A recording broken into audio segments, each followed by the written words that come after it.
The moment our fellow geeks, dweebs, nerds, and other unfortunates have been fervently waiting for has finally arrived. It's time for TMI, Confessionals of the Nerd Kind. And now, your hosts, Jeff Nerf Herder Chandler, Jim Kaiju Baker, and Christina Yojimbo Henry. You can continue.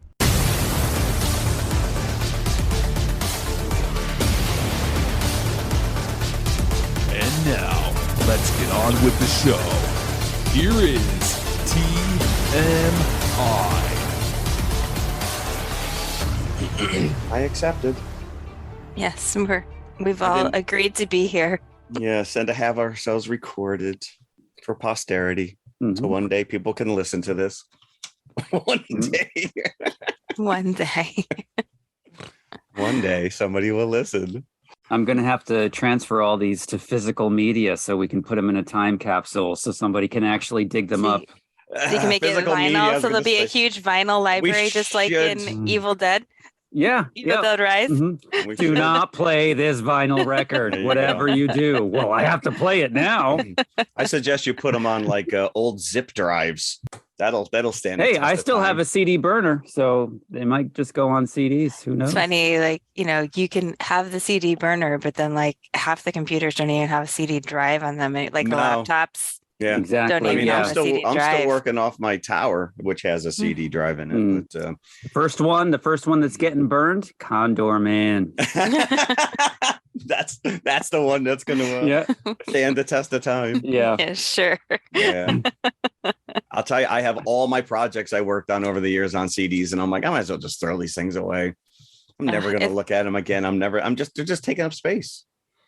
In 20 years, the vinyl revolution caught up with us. So I predict there will be a CD revolution. There'll be a resurgence in CDs, just like everything. VHS tapes are making a comeback. Exactly. Who knew? But Who as knew? collectibles, not necessarily someone's going out and They hooking actually grade VHS Yeah. tapes. Yeah. It's crazy. Yeah. You want them sealed. Yeah. Well, some of those old, those out of print, a lot of horror stuff is what's Yeah. collectible. I bet you A lot those of these- Disney clamshell ones are very collectible. No, I have well, a lot of those. Yeah, I hate to tell you, if you go online, you read these articles and they're like, oh, those Black Diamond Disneys are worth thousands of dollars. And you see them and it's like, no one's buying these. It's bull. I gave all mine away the minute anything came out on DVD. I'd switch them over. We donated all my entire Disney library to my library. So if they were worth any money, that's why, because I gave them away. If anybody out there has that Footloose soundtrack reel to reel, let us know. Because I want to know how much that thing is worth. Yeah, I have a couple the little 35 millimeter home movie prints of Star Wars, like the little reel. Yeah, that has like highlights. Yep, that's all. That's what you had back then. Before it was on HBO or CBS or whatever, you had that little 15-minute highlight reel. Yeah. Well, I had the soundtrack. Speaking of vinyl, I had the soundtrack, which was the entire movie on record.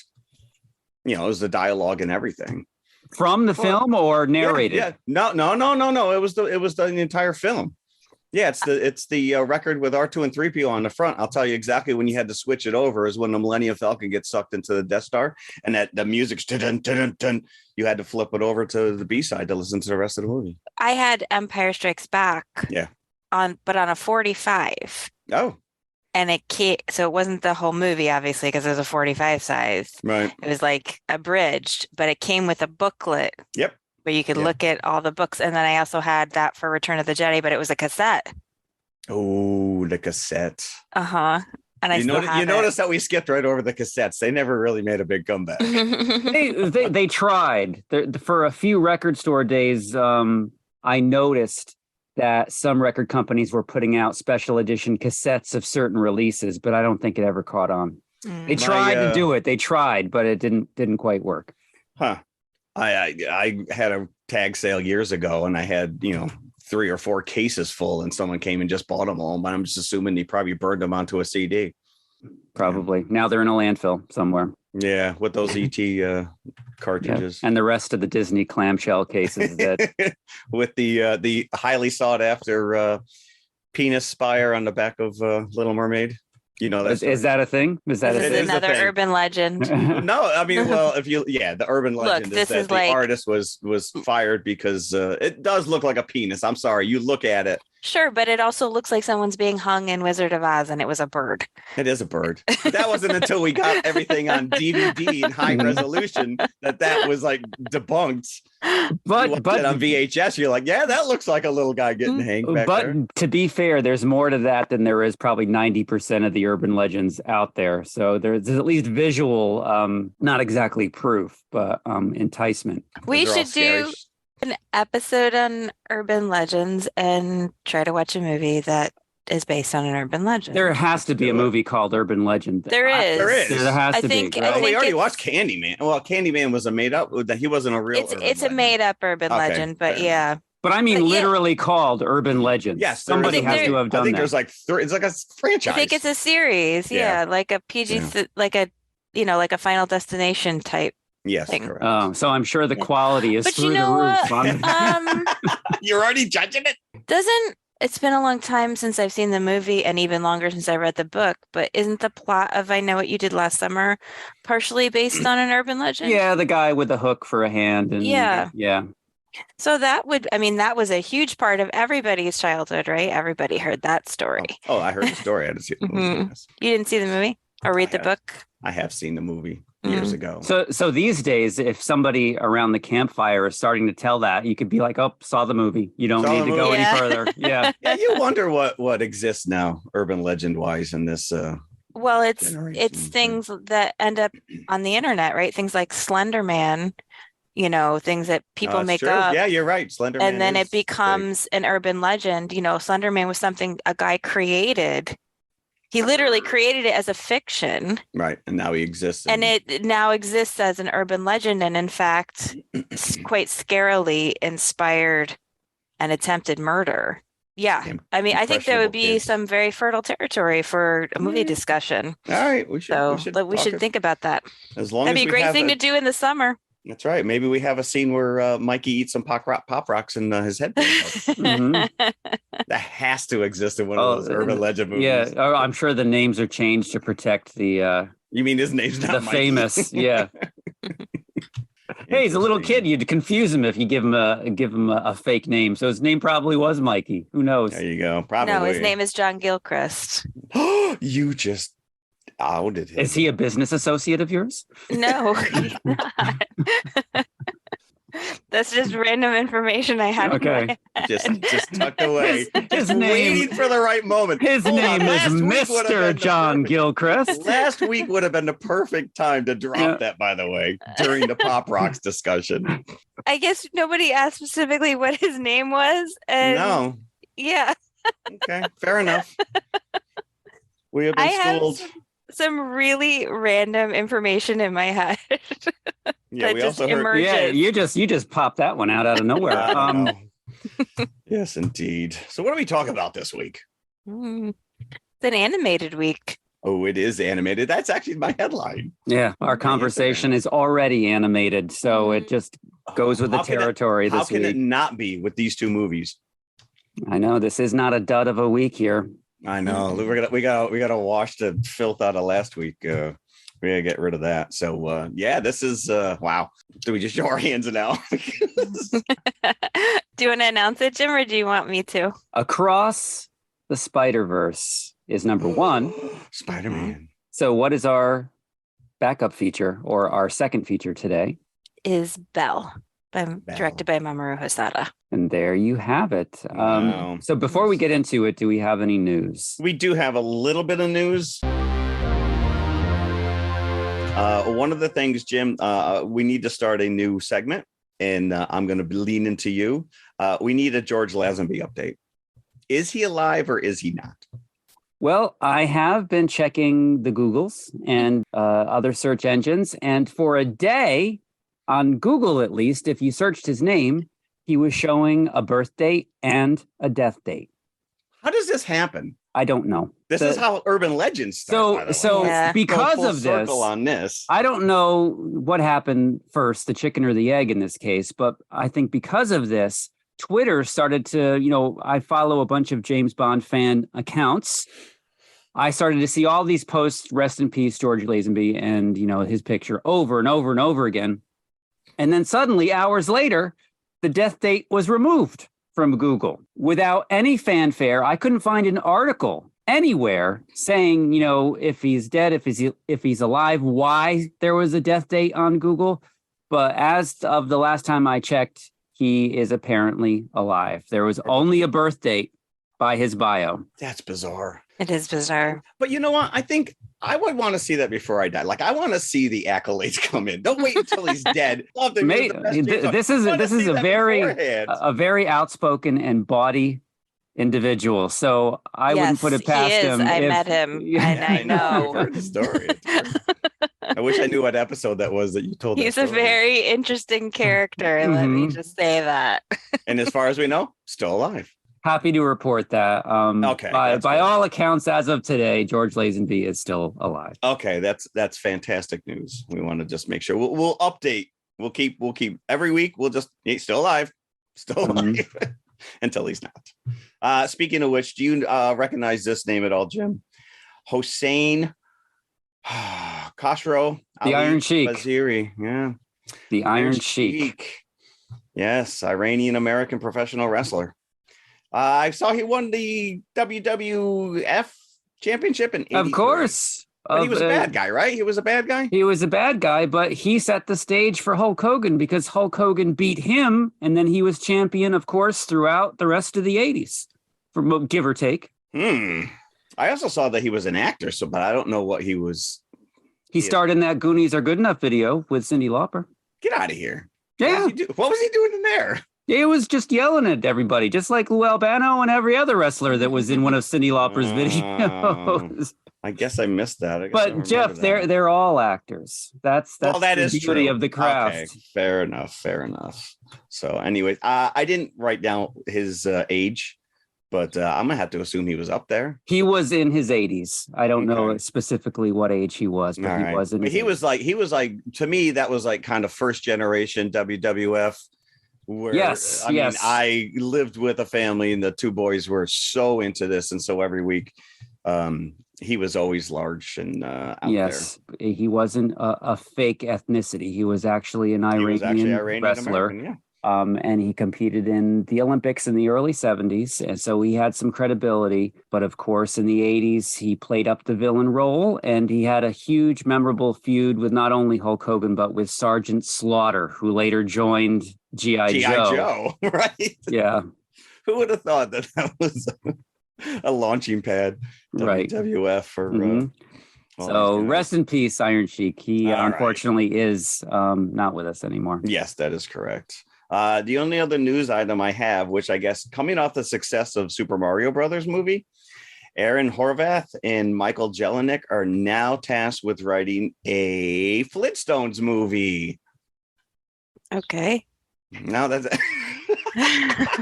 I mean, I watched the Flintstones that's not when a I was natural a kid, progression. I did, but it's not like I'm dying Hold for on, a Flintstones movie. But you'd be hard pressed to find a kid today who knows anything about the Flintstones. Exactly.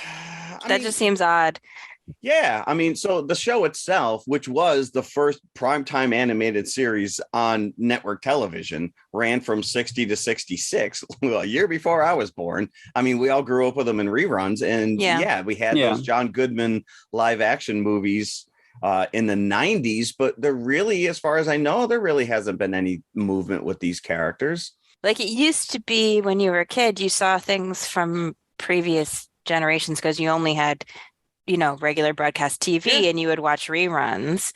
And now, like how would a lot of kids even encounter the Flintstones? Well, maybe that's not a bad thing then. So maybe this would be their first encounter with these, I'm interested because, I mean, it could set up a whole, I mean, I hate to say, we talk every week about, Marvel Cinematic Universe has ruined everything because everyone wants a franchise and everyone wants a cohesive universe. But Hanna-Barbera's got a ton of stuff out there. Hey, I'm waiting for the Grape Ape revival. Grape Ape, yeah. Look, if they have to do something, all I want is Wacky Reese. It's okay. I agree with that. They did right on Boomerang. Yes, I watched it. The Boomerang. Of course I did, because Boomerang's an important channel in our household. Yeah. Because I like cartoons. But I mean, like if they want to make a movie, make a Wacky Races movie, okay? I think we got that with Speed Racer a couple of weeks ago, and you were not impressed with it. That's not Wacky Races. Another big favorite of mine was Magilla Gorilla. Gorilla. I don't know if that would fly now. Mr. Peabody just kept him under lock and chain. He'd come in the next day, and the pet shop would be destroyed if you had a gorilla in there. Poo flung everywhere. What they should do, they could remake it as a thoughtful, semi-large budget, drama along the lines of like Planet of the Apes. No, they could join the Monsterverse. You could have Grape Ape versus Magilla Gorilla. They'd have to grow up. Hey, they did it with Kong, so they could do it with Magilla. I just want it's a purple gorilla. Oh, that would be a throwdown, man. That would be so awesome. All I gotta do is take him by his suspenders and throw him around. So we could get the Jetsons off this. There's a lot of stuff Hanna-Barbera sitting on. Yeah, I always preferred the Jetsons to the Flintstones personally. Yeah, the sci-fi angle. Yeah, I kind of liked the aesthetic better. Yeah, of the Jetsons. Of the Jetsons, yeah. You didn't like the fact that you had a little elephant underneath the sink that I like that. That's the fun stuff. But I love Rosie and Astro and all the conveyor belts, and it's like Disney's. We still don't have our flying car / suitcase. Yeah, where's my jetpack? Yeah. Yes, exactly. So anyway, there you go. That's what I have news wise. I have something really quick I just want to talk about, because I feel like this is something that a lot of people are probably vaguely aware of and they don't know why. So I sent you guys an article about why everybody is watching TV with the subtitles on. And I don't know if we're all going deaf. I don't know if you had a chance to read it or not. But apparently one of the reasons why a lot of people watch their TV with subtitles on now, it's not you. It's not because you're aging. It's not because you're going deaf. It's because of the way the sound is set on these streaming services. So there's a thing called LKFS, which stands for loudness K-weighted relative to full scale. And it's basically a unit for measuring loudness. And traditionally, it's been anchored to dialogue. So going back to broadcast television and all through pay cable, audio engineers had to deliver sound levels within the industry standard LKFS. And it was always anchored to the dialogue. So the dialogue would be the loudest thing that you heard. Which makes perfect sense, by the way. Yes, it does. But once streaming began, specifically when AT&T bought HBO's parent company, they overlaid their own uniform loudness spec, which is flatter and simpler to scale, but it's not anchored to dialogue. It's anchored to whatever the loudest sound is in the show. So instead of the algorithm analyzing the loudness of the dialogue, it analyzes the whole show as loudness. And then if there's a loud music cue, that's the loud point. And then when the dialogue comes, you can't hear it. So it actually has to do literally with the way the streaming has sort of flattened the sound across the board. And it's why when you're watching something, you're like, why is this part so loud? And why is this other part so soft? And you're getting annoyed and you're like turning things up and down. And that is why. Well, you also have to think of that, I pop a Blu-ray in and I have the option of putting it on 5-channel. I have the option of, there's multiple ways that people are watching TV now as well. I may only have one earbud in. If it's recorded on 2 channels, I may only be getting one side of a conversation. I even notice that sometimes in podcasts, which should be pretty uniform, but I do find that. So I guess it made sense to just do a universal flatline. But To that point, I have been watching anything that I can with subtitles for probably the past 13 years. Initially, just so we didn't wake up my son, Right. once after we put him to bed and we started to watch TV. But as you say, it became apparent that, especially with doing this podcast, I didn't want to miss any dialogue or anything important. And a lot of the times I was, because of these audio issues. I didn't know if it was my TV or the broadcast or what have you, but it just stuck. My son got older and it didn't matter anymore, really, that we were waking him up or not, because he would just sleep through anything. But I just continued to watch stuff with subtitles, and I do to this day. And when I go to a movie in a theater, I really miss them. I'm like, I wish there were subtitles up here. Well, I mean, what there's, did he say? usually a more deliberate sound mix for a movie that's made for a movie theater sound system. But like, And I say know- for this movie specifically, for Yeah. Across the Spider-Verse, when like they're in, the Spider headquarters and you've got a million voices, not a million, but you've got all these voices. If I were watching that on TV, they would mostly be subtitled. So I would see, but like if it's just an audio collage, you're missing a lot of what's being said. Because So it would look like those screenshots in Belle where it's just thousands of word bubbles popping up in front of you, and you'd be like, I don't even know what I'm looking at here. I don't know, what am I doing? Anyway, I thought that was pretty interesting because, I do know a lot of people who turn on now the subtitles for just to watch something at home. We ended up getting a sound bar. I don't watch things with subtitles that aren't in a foreign language, but we got a sound bar specifically because, the sound is so bad on a lot of things that you watch on TV, you can't hear it. Here I thought I was just getting old. All right. Yep. So it's not you and it's not your TV and it's not your equipment. It's Not actually, you, it's me. it's literally the way, the sound has been flattened by the parent companies of these streaming services. Once again, the man's keeping us down. Mm-hmm. Yeah. All righty. Let's go. Spider-Verse. We got to get in here. Across the Spider-Verse. Okay. So we were into the Spider-Verse. Now we are going across. Yes, we are. And I watched again Into the Spider-Verse a few nights before going to see Across. And it's just amazing. I've seen this several times now, at least 5 or 6 times I've seen Into the Spider-Verse now. And every time I see it, I like it a little bit more. I already said last week that Into the Spider-Verse was probably the only new theatrical movie that we've out of the box given a 5-bucket review to here on this show. And still, I like it more and more whenever I see it. It's just a very likable movie. The eye candy, the characters, Miles. Yeah. And just that whole crew of Spider people in that movie specifically.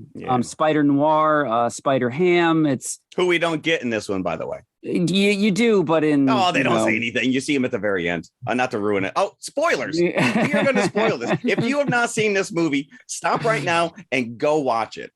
Because unfortunately, as much as I would love to talk about this and not spoil anything, we're going to spoil it. But you really can't. It'd be a 2-minute review. Quickly though, again with Into the Spider-Verse, I don't think that there was a lot of expectation on that because it just kind of came up out of nowhere, and Sony hadn't been doing a slam bang job at that point with Spider-Man because they were talking about Sinister Six movies and focusing on the villains, and everybody's like, well, what is their end game here? Maybe the Venom movie had come out at that point. I'm not really sure. Again, going in with low to no expectations is one of the greatest things you can do when going in to watch a movie, because it just blew me away Into the Spider-Verse. I'm like, and then I thought to myself, well, maybe Sony knows what they're doing. Then Morbius happened. Well, that's what I was going to say. Say what you will about Venom in what they did with Morbius, but they've tapped into something amazing, something very special here, because I went last Sunday, 7:00 showing, and my theater was not only jam-packed, it was across the board.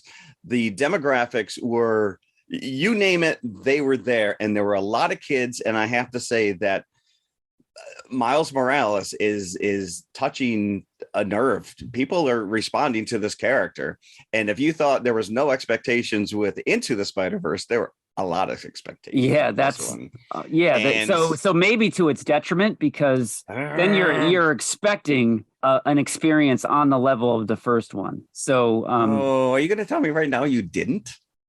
I'm not. Well, I'm not going to tell you right now. Fair enough. Maybe in about a half an hour. I had one of my best theater going experiences in a very, very long time.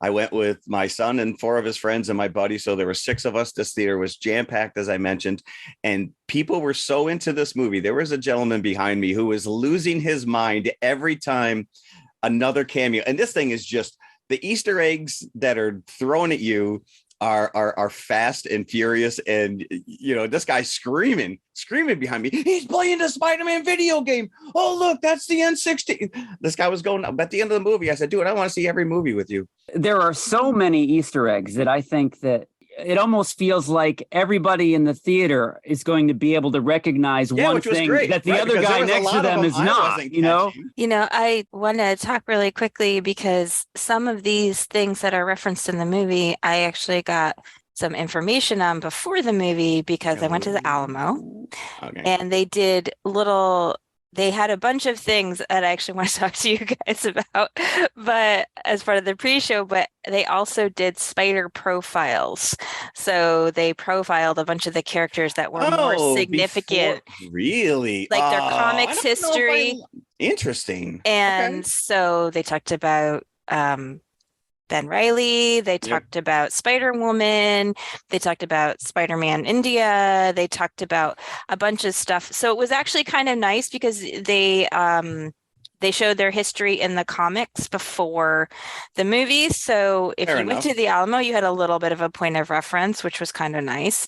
They also showed, as you might imagine, some weird things, some things that I've never seen before. The trailer for a movie called Spider-Man Strikes Back.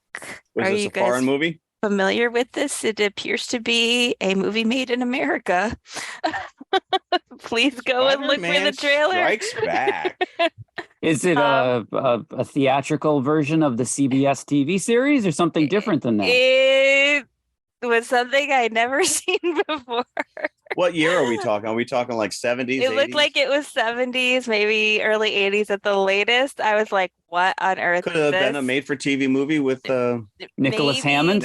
I don't know. They showed some clips from a Spider-Man movie from Turkey. He's a villain in Turkey, and he is pursued by a Mexican wrestler and Captain America. So that was interesting. They showed Spider-Man in Japan, which is kind of what you might imagine. It looks like a cross between like Power Rangers and Ultraman. Yeah, so that was the TV show in Japan. Where there's like, big mecha and things like that. They showed a Spidey story from the Electric Company. Oh, it was my favorite part of the Electric Company. So that was, I actually was just feeling all warm and fuzzy after I saw that. And then, of course, lots of toy ads. So the Hot Wheels Spider-Man Web of Terror set, where the Hot Wheels shoot through the web, basically. Right. Did they show any Amigo commercials of these They did not show any figures? Amigo, but they showed the action dolls, the larger dolls that were almost closer to like a G.I. Joe size. There was a Hulk and a Spider-Man. Yes, and they had like a web in the commercial. The Spider-Man swings down, or not swings, but is holding the string. Slides down. Yeah, slides down. So the whole time I was like, I wish I could just film this for you guys and this is amazing. Again, we mentioned this before that it's sad that this doesn't exist online somewhere, that Alamo's not taking advantage of creating a channel specifically to show you what you're missing out on. I just looked it up. Spider-Man Strikes Back came out in 1978, and it is basically just a theatrical release, only abroad, of a 2-parter with the Spider-Man TV show. So it is Nicholas Hammond. The full movie's on YouTube, by the way. Nicholas Hammond, by the way, is one of the kids in Sound of Music. So he played Spider-Man later on in his career. Oh, I don't think I knew that. Yeah. Probably talked about it when we We did. Yeah. Mhm. Shows you how much I retained. I don't remember that at all. So Across the Spider-Verse. Now, initially sat down in the theater, and as the titles come up, actually, there's a long prologue before you get the main title. But as the titles come up, I'm like, am I remembering incorrectly, or didn't the trailer say Across the Spider-Verse Part 1? And there was no Part 1 here. The so movie poster has Part 1 as well. So they've retooled it. So it used to be Part 1 and Part 2, but now the next one is going to be Beyond the Spider-Verse. Yeah, and I actually wish they had retained the Part 1 because I too had forgotten that. Oh, and people so then, in my theater were losing their minds. So then I'm like, we could talk more about this later, but as it was getting toward the end, I was like, there's like 10 minutes left of this movie. Where are they setting up new plot points? Ramping up an entire I know. Like I said, the guy behind me who was running commentary through the entire movie jumped out of his seat and screamed, "That's it? You're kidding me!" Because I feel like I only spent 20 minutes watching this movie. I was unsure because, again, I remembered the Part 1 from the trailer. I'm like, did they take that away? Did they take that off the table and they've edited this into one giant film now? Nope. So, and I thought the same thing when he's, spoiler alert, turn off your ears right now if you haven't seen this movie yet. When we get the alternate Miles at the end, I'm like, how much longer is there to this movie? Because this is a huge thing. It is a long movie to begin with, yeah. And then, of course, that's where it really cuts, and which is a very nice place to cut it if you are going to do that. I had a smile ear to ear knowing that we were going to get a to be continued. And like I said, people were up in arms. And I just giggled. I think they probably should have kept the Part 1 because I think it would have reset expectations. Yeah, because it really felt like a lot of setup, especially the first hour. Yeah, you know, this is The Empire Strikes Back. You're right, but you don't realize that if you don't. No, but when you went into The Empire Strikes Back, you didn't know that Han Solo was going to get captured, and you would not know. You would have to wait 3 years to find out what happened to him. I would say, though, on the flip side of that, Empire Strikes Back does sort of come to a head and have a resolution. It has some trailing threads, but it has a resolution. This has no resolution of any kind. I thought that worked to its benefit. I'm like, I cannot. If I could have sat in that theater and watched this movie immediately again, I would have. I was blown away by this. As much as I loved Into the Spider-Verse, I feel that this was a superior movie. I enjoyed every second of this movie. So, well, let's talk about it. It starts from Gwen's point of view. Is this like it's like a year later or more? I think about a year. I think because it's apparent that they have not had contact with each other since the first movie when she goes back to her own universe. Right, because they've set up in the first movie that if you stay in an alternate universe, then you'll destroy yourself. It's not possible. But apparently they figured out a workaround to that little problem in this particular movie. The whole recurring theme of the number 42 from the first movie has a bit of a payoff here. Yeah, this is a nice payoff, actually. The spider in question that bit Miles is lab experiment number 42.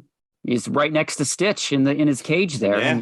But again, getting back to Gwen, you go back to her reality. So what it's like for her to be a Spider Woman. The band that she's with, that she plays drums for, is the Mary Janes, which is okay. There you go. Because you see the name on the drum head of the name of the band. Gwen has a reference in the first movie to a friend, her best friend that was killed, and that's her version of Peter Parker in her reality, who turns into the lizard in that reality.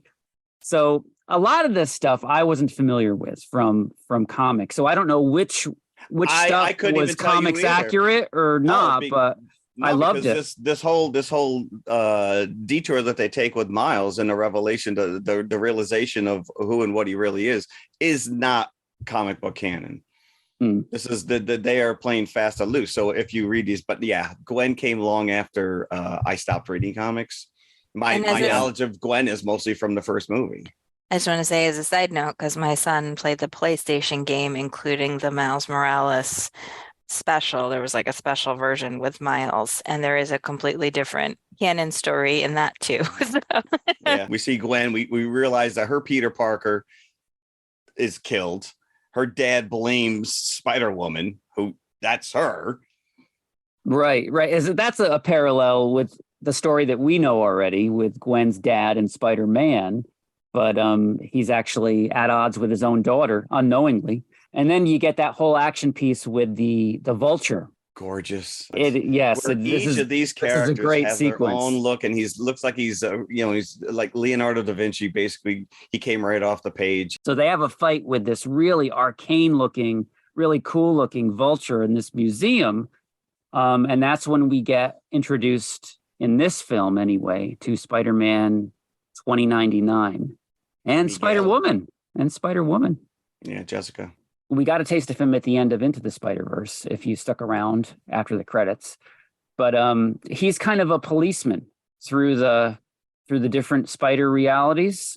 I don't know if he works for the TVA or... I was going to say, side note, interesting parallel with Belle, where there's a self-appointed law enforcement. Yeah. Yeah. Mm-hmm. Yeah. And he's jerks. and he's so angsty about it. He's just like always complaining. I'm like, then why did you set yourself up to do this then if you hate it so much? Did you get when we're first introduced? That's Miguel O'Hara, and like I don't think he's ever referred to as Spider-Man 2099. Only when you first see him, and whenever somebody big is introduced, you see the cover of the comic and that's right. Yeah. Is it implied that he's a vampire? It's implied. Yes, it is. It was implied. Okay. Because they kind of left that alone, open. though. Yeah, well, and then he was stopped before, so it's like right. And he's like, "We're the good guys." I don't know. It looked like you were going to eat that guy, so I'm not really sure. Because as Gwen is explaining to Miles, like all these people that she's hanging out with, and then there's Miguel, who's kind of a vampire, but kind of not, and that's all she really says. And you do see that scene where he suddenly has fangs. But apparently, the Kingpin's collider that was set up in the first movie left a hole or holes in the multiverse, and Miguel is self-appointed himself to clean all that mess up because people are jumping from one to the other. It allows them to jump from one to the other. So he's not a big fan of Miles or Gwen at this point because they left that unchecked. Or Doctor Strange. They threw some shade at Doctor Strange. He says he shouldn't be practicing medicine, right? Yep. Multiverse of Madness commentary running there. The Jessica Drew or Jess Drew that we get in here is much different than the one that I'm used to from the 70s. Yes, correct, yeah. Yeah, on a motorcycle and pregnant to boot. This opening sequence with Gwen goes on for what, 15? Yeah, 20 minutes? It's 20 minutes. I actually looked at my watch because I was curious. So, because you see like so many trailers, and I always look at my watch when the movie actually starts. And it was about 20 full minutes. But it's like nice almost like a Gwen prologue. She could very well hold her own movie at this point. The one thing I really love about this is the relationships. Her relationship with her father is real. Miles' relationship with his parents is about as real as you're going to get. It's not just action-packed, and don't get me wrong, the action is phenomenal and each sequence ramps it up significantly, but there are ramifications with his parents and the fact that he's running around trying to hide the fact that he's Spider-Man. Talking about ramifications, at the end of this museum escapade, Gwen's father finds out that Gwen is in fact Spider-Woman, so that sets the stage for her to take off because her father is still set to arrest her. He's still reading her rights. She's like, are you kidding me? So Miguel hands her a special bracelet, which allows him to jump from dimension to dimension, not unlike what Doctor Strange does in Multiverse of Madness. She joins his team to clean up the different Spider-Verses. So then we go to Miles. So finally, after we get the credits, we are back in Brooklyn. Earth 1610, I believe it is Miles' reality. Yeah, so that's another thing too, because when they were mentioning Doctor Strange, it wasn't Earth 616, which is in the Marvel comic universe. That is our Marvel universe. So apparently the MCU is not the 616. I don't know. But yeah, he is 1610. Well, there were quite a few Doctor Stranges in Multiverse of Madness, so it could be any one of those. And I guess they're all jerks across the spectrum. There's not a single nice guy in there. But yeah, we're reintroduced to Miles, and it's a familial scene, right? Because this is all about maybe only second to the Fast and Furious films. This is all about family. This movie, but that's what we open with: is that Miles' parents are sitting talking to one of his teachers. Guidance counselor Yeah. About his future at school. And of course, Miles is late because he has responsibilities that nobody else is aware of. And in this particular case, he's fighting this new villain voiced by Jason Schwartzman. Yeah, which was weird because he was putting off some serious Ryan Reynolds vibes. And I had to wait until the credits to see who. Yeah, because that drives me nuts when you know somebody's voice, but you can't quite pin it. And he's a very interesting character. I think he was actually, the Spot was introduced in the 70s. He's just like a throwaway character, but boy, they really make the most of him here. And how they directly tie him into the events of these movies as well, with his interdimensional portals on his own body. And that leads to some really interesting fight sequences where he's able to stick his hand through, one portal and it comes out behind Miles's head and punch it. Yeah, there's a lot of fun stuff going on here. Yeah. And that, gives Miles the opportunity to give him a lot of quips. Is that your skin? And then he says, unfortunately for both of us, it is. Yes, it is. Yeah. Yeah.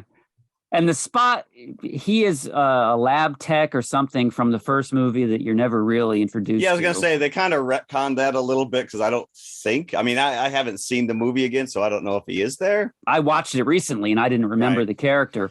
The fact that he says he got hit in the head with a bagel. But the Spot, the way this character is, he's like unrefined. He almost looks like Disney in the 70s, where they're not even cleaning up the hand drawn under all the pencil lines are still there. This kind of unformed character. He doesn't really have any features. He's like literally like a white bag of bones with these black spots that are just Rorschach Watchmen type of things that are just morphing left and right. And they do some fantastic things with this character. He's funny, he's lighthearted, but it's also you need to take him seriously.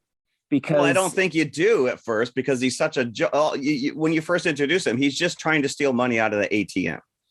And he can't even get that right. It's hysterical. Yeah. So in any other Spider movie, this guy would be like the second or third tier villain. He's not the real villain of the movie. And what's interesting is that he kind of goes by the wayside and you kind of forget about him a little bit because you think he's a second-rate villain until he's suddenly not. The Spot is going through these realities to each Alchemax location, which is the company that the Kingpin kind of spearheaded to make his collider.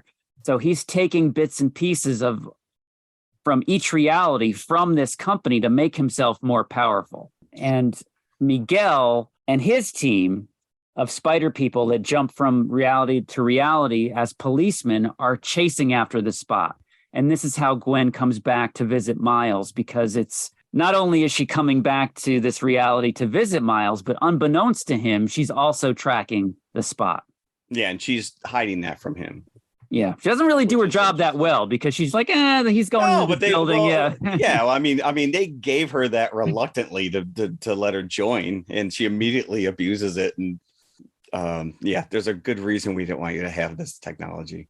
The level of relationship between these two characters and the parallels between what they're going through. I like the fact that it's not a romantic relationship, even though it kind of like is leaning into that. And I'm sure, at one point you see them kind of, maybe we may kiss, maybe we hold hands, but they need each other. She feels that he's the only one who really understands her. And Miles is realizing the same thing. And there is that scene, they're walking around the top of the tower, the building, and they're sitting upside down. It is just, I'm getting goosebumps. Animation wise, this is unlike anything. If you thought the first one stepped it up a notch, this is just incredible.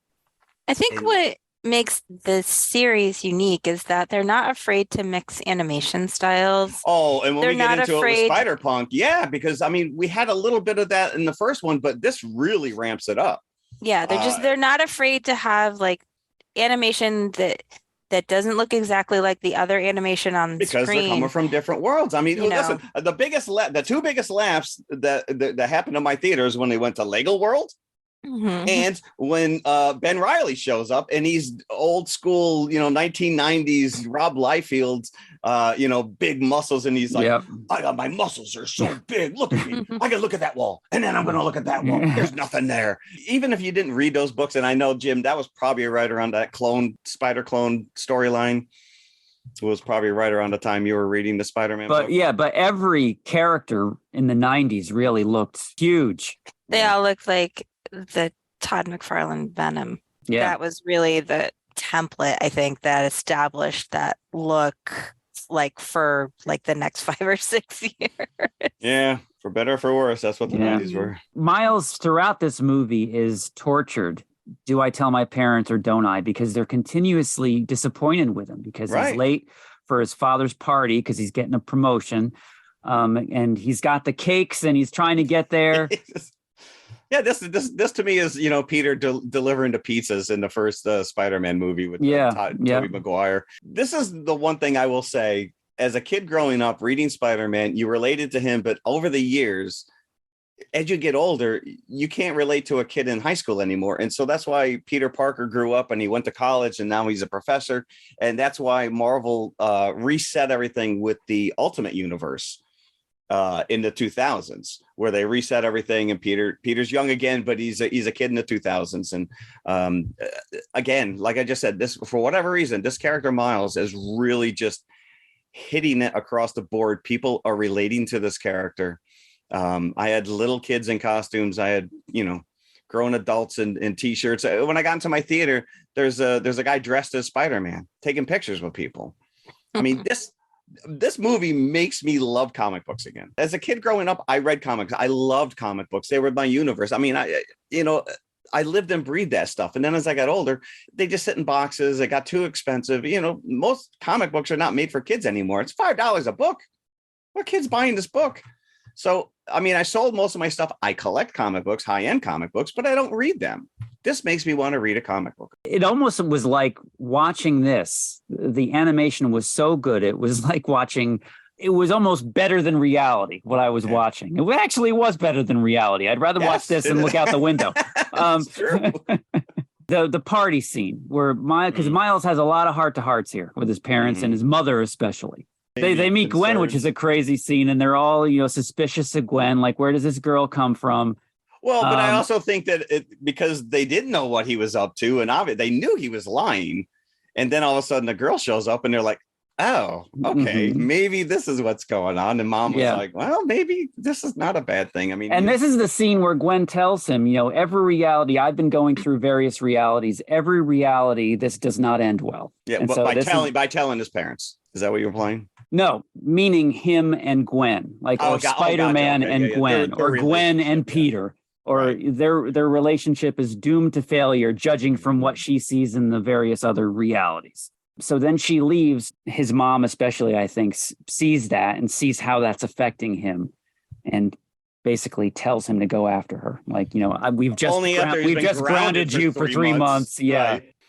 But he does have that conversation with his dad as Spider-Man, which is interesting. Which is so great. This guy is not really a good cop. You can't put these two. But you got Miles putting on a fake voice, and I love that, especially when the one scene where they say that Miles now has a mustache, and you hear that mustache. Yeah, but you start seeing the little hair. There's a lot of, and he's made a new costume, and that was a running joke. Are you bleeding under your armpits? Like, what's going on here?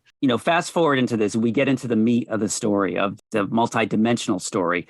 They go to Mumbattan. Is that what it was called? Where Spider-Man India is from? India. Yeah. And again, I know nothing about this character. I absolutely fell in love with this character. This is great. This is a great sequence. I knew that he was comic book fodder, that he had come from the books. You're telling me that's the case? Yes. Christina? Yeah. They showed his whole comic book origin story in the little profile thing before the movie started. So, but this is where things start to go awry because Miles saves the father-in-law, and then you realize that no, that's not how this works. That's not how this works. Yeah, and the great thing, and this is probably my favorite aspect of the movie, is that they adopt the word canon. I know, right? Yeah. Canon events. Yeah, which it doesn't matter what universe you are in. certain elements have to exist in order for a person to become Spider-Man. And Peter Parker, 99.9% of the time, is a default character. But here's the thing. Either they're setting this up so that this whole idea of the universe being destroyed when the canon events don't go through is a bunch of nonsense that Miguel makes up, or they have a huge inconsistency in this movie, one or the other. Because here's the thing. We find out in the course of the movie that Miles Morales was not supposed to be Spider-Man. Right? The Peter Parker in his universe who died was supposed to be Spider-Man. That was the canon event. So why isn't Miles' universe destroyed? It's a good question. But they do treat him like an anomaly. What I'm saying is they're saying Miguel is so insistent. Insistent that if these canon events don't go through, then the universe will be destroyed. The whole thing will collapse. Right? That's part of his origin story, that he tried to defy. Yeah, but it's not like they're not saying the minute that Peter Parker is not Spider-Man that universe is going to just crumble. I mean, Miles has only been Spider-Man, if you take it, a year. So maybe a year and a half. Maybe it takes 3 years for things to crumble. I don't know. Here's the thing: is Miguel is borderline a villain in this movie for most of it.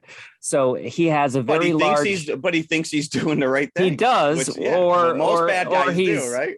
He's just telling everybody else that he's doing the right thing. He has a very large stick up his posterior for most of the film. He's very self-righteous, so he probably is not telling 100% the truth. Yeah. So for some reason or other, Miles is upsetting his version of what events should be. Yes. Well, so if that's the case, then wouldn't Gwen be the same thing? That she became Spider-Man and not Peter Parker in that universe? Right. So here's the whole thing, right? So either these anomalies, these non-canon events cause the destruction of the universe, or they have a huge inconsistency in the middle of their movie. And I think they have a huge inconsistency in the middle of it. Well, according to Miguel, he might be lying. But that's what I'm saying. Like, I think it's pretty clear that he's full of it. Yeah. But there's other people who have been Spider-Man that haven't caused collapses. Hobie, Punk. But wait a second. Let's talk about Hobie now. This upset me as much as it upset Miles, because I'm like, wait a second. Does she have a relationship with Hobie or not? Well, she just crashes in his house every now and again. And he Miles says, I still have your toothbrush. Yes, and I'm like, what? Before Miles said what? I'm like, what? Easy. Just because he's Daniel Kaluuya doesn't make it okay. All right. It does not make it okay. I'll put my toothbrush in his holder any day of the week. At one point, when he takes his mask off, Miles is like, why are you cooler with your mask off? And again, we talk about the animation style. This character looks like it's so radically stylized. He looks like he just came right off a 1970s fanzine punk rock poster. And they actually animated him at a different frame rate in 2D to give him those layers that he's it just they should have had him fight the Vulture. That would have been amazing to see those two characters. Still be animating it. It probably would take forever. But again, when all hell breaks loose and Miguel's got everyone chasing after Miles, Hobie's like, I'm out of here. Like even he was like, I'm not going to be a part of this. Yeah, even Hobie sees that Miguel is full of it. So, they're in Nuevo York, which is like the headquarters. And this is the great scene where they bring Miles in and he's introduced to all these other Spider-Men. So who's protecting their world if they're all hanging out in this building? Yeah, that Peter B. Parker who's got his baby. I'm like, does Mary Jane know that the baby is gone? That's Mayday. She's another Spider Girl that grows exactly. And I thought the same thing. I'm like, what about the guy that's mugging the old lady in your reality? He's going to get away with it now. No, I guess the Avengers are going to take care of that. If the Avengers exist in your universe. Yeah, they're all hanging out in this headquarters, lifting weights and drinking coffee. But also, when they were talking about canon, just to rewind a little bit, you're kind of getting a collage of pictures. Ridiculous. You see Andrew Garfield, you see Tobey Maguire, but you do not see Tom Holland. You do not see Tom Holland. You get you get J.K. Simmons as J. Jonah Johnson or Jameson in like 3 different universes. Like Right. he is always that character. And you even get the convenience store lady from the Venom movies in that one scene. So you're now mixing in live act, and that was existing footage. They did not film anything new for that. And well, I'm like, she was supposed to be talking to Venom in that. I don't know. It doesn't. I mean, she's clearly talking to a Spider-Man that. I don't know. It must have been a cutscene that they somehow figured out. I will tell you, Phil Lord and Chris Miller, their fingerprints are all over this thing. I know they didn't direct it. They produced it. And there's 3 directors on this, which I find very interesting. You think it's hard enough with one director getting his vision across, but these guys had to have been all on the same page. It's a lot going on here. So Miguel is like, if enough canon gets broken, we lose everything. That's the end of everything. So we'll see how that plays out in the next one. And this is where like Miles is like, you're telling me I shouldn't exist. I'm an anomaly. Well, screw it. I'm not falling for your rules. Yeah. No, that's like telling you, your destiny lies here. You have to do this. No, I'm making my own choices. My son actually thought it was really significant that they specifically showed the Tobey Maguire Spider-Man because he feels that Spider-Man has the most in common with Miles Morales in the sense of that he's like, we just have to save people no matter what, and that's Miles' attitude. Like, was I supposed to let this guy get crushed? Well, that's right. That's rocks? what said right. We're the good guys, right? He says it multiple times. We're supposed to be the good guys. And Miguel's like, well, we are. We're keeping this timeline, again, go back to Loki with the TVA. The TVA. We got to do what we got to do. We got rules set in place, and it doesn't matter who gets affected as long as everything lines up at the end of the day. I will say, Oscar Isaac, hat trick in the Marvel universe. This is now the 3rd character he's played because he was Apocalypse and he was Moon Knight. He was an X-Men. And I loved him. Well, Haley's almost there. This is true. This is actually number 1 because I think she did Gwen before she did Hawkeye, or Kate Bishop, I should say. But my exclaim in my seat moment for an Easter egg was during, of course, the scene in the headquarters, and you see the Spider-Man from the animated show Spectacular Spider-Man, which is like probably up in my top 3 Spider-Man iterations. And thankfully one other person in my theater caught that. I heard a gasp from somebody way back. Again, I relied on my audience to kind of point some of this stuff out because it was Fast and Furious.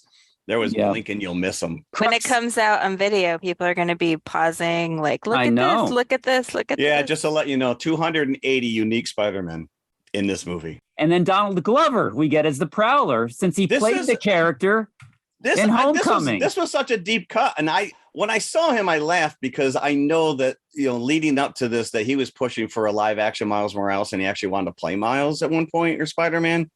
But I completely forgot that he had shown up in Homecoming as Uncle Aaron. As the Prowler character before he's really the Prowler. It was a recognized Easter egg, but it went deeper than I even remembered. Yeah. So. The crux of the end of the movie is that Miles finds out that his canon is his father dying. Because something tragic has to happen to Spider-Man according to this canon idea. He's already had a tragic thing. The death of his uncle is enough. It's not apparently. enough. And this is where I thought they were going with this because when he goes back and he basically, you've seen his relationship with his mother and everyone's concerned about the dad. The dad's now getting a promotion. He's going to be, commissioner or whatever. And it's like, oh, crap, that never ends well with these guys. And I'm like, oh, they're going to kill the mom. They're going to kill the mom. And that's not where they went at all. So they try to cage Miles in Spider headquarters to keep him out of the way so he doesn't mess things up further, according to Miguel. But he, of course, escapes and he has the entire Spider-Verse. And this is a great chase sequence. This is coming phenomenal. after him. And then you see that he's outsmarted them all. As this chase is going on with Miles and all the Spider-Men, they go past a therapist's office. And one of them is, and there's a Spider-Man, oh, my Uncle Ben. He's like, let me guess. He was killed. Right. Right. I do believe Uncle Ben is the only character in the Marvel Universe that has not come back. Uncle Ben stays dead. It was nice, though, after the first movie, our Peter Parker, our Peter B. Parker, who is the Peter Parker from our universe, reconciled with Mary Jane. And yes, he's running around with the little baby May. Who's got her own little spider mask, crocheted spider mask. Mary Jane has to know what's going on there. She does. She even said Don't to him, tell "Did me. you take the Take the baby with baby." you Yeah. again?" And Yeah. he's like, "Maybe." But does she know about all the spider headquarters and all that stuff? That's a big question mark. Is he allowed to tell her that? I don't know. So they're mad at Gwen because she shirked her responsibility. So they take her bracelet away and they send her back home. Her dad has kind of reconciled it a bit because she has a little conversation with him. And then Hobie, who is, anti-establishment to the end here. Damn straight. Gotta have a little anarchy. Has left her his bracelet so she can get back into the fray at the end. If he left his wrist gauntlet, then how did he get back to his? I don't know. Maybe he said it, and then so the portal opened, and he left it, and he jumped out. And he threw it as he jumped. Yeah, through? yeah. Then he, I don't know. Yeah, okay. He probably DIY'd his own bracelet, and that's the one that he has now. And he gave her his original or whatever. Yeah. It doesn't matter. She now has the ability to go back and get Miles. So now Miles is on his way back to his reality. Gwen's on her way after him. Miles makes it, but it's a little off. He finally works up the courage to tell his mother what's been going on. She doesn't understand what he's even saying. Right. Yeah. I don't know what you're talking about. Yeah. Because there's no Spider-Man in the world where he ended up. Because he ended up going back. He went back to the universe where the spider came from, not his own universe. So in this reality where Miles never got bitten by the spider, of course, his uncle is also still alive, but his father is not. Yeah. So getting raised by Uncle Aaron, you might be doing some bad things. And I was unsure if there was a relationship with the mom with Uncle Aaron or not, or if he just does pop-ins. I don't know. You did get the impression that there might be more going on there. Well, dad out of the picture. Might as well just saddle up to the brother. But of course, once he appears, like, Miles, what did you do with your hair? So the little hints are being left there. Yeah, that there's another Miles in this reality, and oh boy, do you meet him. Yeah, he's the Prowler.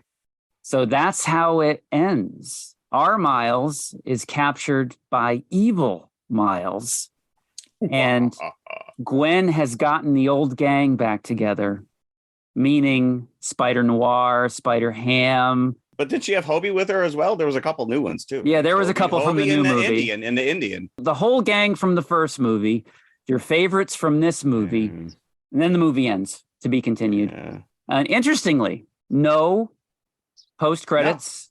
No, you're left on a mid-credits. cliffhanger. There shouldn't be. Yeah. No. Just, other than Miles Morales will return, that's about all you get. Yeah.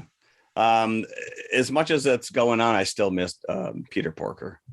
I guess we'll get him back next time. Now, isn't Spider Noir getting his own movie?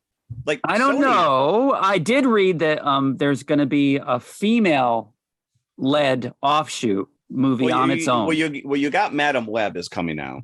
Obviously, this movie that I'm talking about will have Gwen. It'll have Jess Drew that we've met in this movie, and a few other characters. Like a female ensemble? Like a team. Okay. And also in this reality where our Miles is held captive, there is a TV on in the background where before you get the big reveal that evil Miles is the Prowler, there's a TV report talking about a Sinister Six. Oh, I missed that. You missed that? I missed that. Yeah. Oh, I did not see that. There's a lot going on in this movie. There is a lot going on in this movie. Don't forget, we also have Venom 3 still slated to come out, as well as Kraven the Hunter, which I think comes out this year. And Amy Pascal did come out and announce that there will be a live action Miles Morales.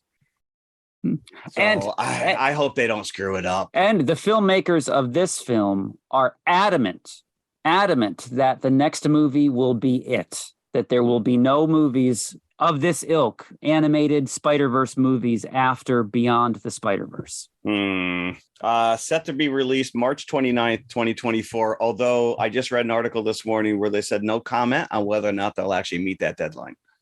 Because you figure this took 5 years from the first movie. So now all of a sudden you're going to, even though I'm sure that they were working in, development stage. In tandem, right? In tandem, they're still, if you're going to keep up this level, Yeah, that's a lot around the clock right there. So All right. So Jeff, Take your you've time. already showed your hand. Oh, I showed my hand big time. You like Yes. this I better love than this Into the movie. Spider-Verse. You talk about expectations. My expectations were surpassed. I thought this was absolutely exquisite. I loved it. I'm giving it 6 buckets. Wow. No. I can't add an extra. You cannot. Okay, this is not 5 Spinal Tap. This is not plus. Spinal It Tap. goes all the way to 11. And if we had -5 last week, we can have +1. So I did not see the twist coming.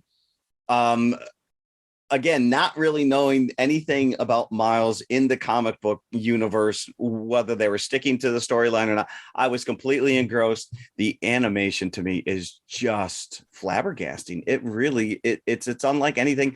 It's not as jarring. The first time when we saw Into the Spider-Verse, it's much walking in blind and going, what am I even looking at here? I think in a large sense they toned down some of that wonky double vision stuff going on in the background kind of a thing, but I didn't feel like all these Spider-Man being shown was like fan service, like it was all part of the story. I ate it up. I absolutely ate it up. And like I said, if I could have sat in that seat and watched this right again, I would. I love this movie. So if you said that last go around we gave the first one 5 buckets, I am jumping on the 5 bucket bandwagon. Fanfare included here. So I'm assuming that based on this that you didn't think it held up as much as the first one. well, normally if one of us says 5 buckets, so say we That's all. fine. Since we came into this with, we never know what we're going to vote. So I'll let you know what I thought of it. I really enjoyed it as well. Loved the animation, loved the characters, as I always have, from the first movie onwards. I do think it was a bit long in the tooth, meaning it could have had a bit less dialogue. There are scenes where everything comes to a stop. This may be because I was sitting there and it was late and I was tired, and I wanted things to just keep moving. I think it's a bit long at over 2 hours. I think they could have easily lost 15, maybe 20 minutes because there's a couple of really long dialogue scenes, which are great in themselves. No, right. But I think it slows the movie down. So that's the only thing that was impeding my enjoyment.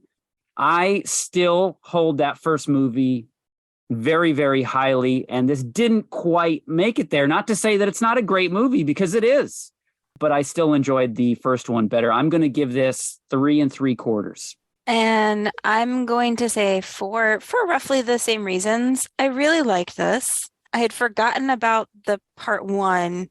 So I was really thinking like, there's a lot of setup here. There's a lot of setup. There sure is a lot of setup. Something needs to be resolved. Yeah, because your storyline is like not resolved, but to introduce this whole new story element. And the whole thing though is like nothing is resolved. Yeah. And I think that's a little bit to the detriment of the movie. I think they should have tried to wrap up at least one storyline. Well, at least get rid of Spot, because like I said, Spot kind of goes by the wayside for a large portion of this movie when he's being introduced to all these other Spider characters.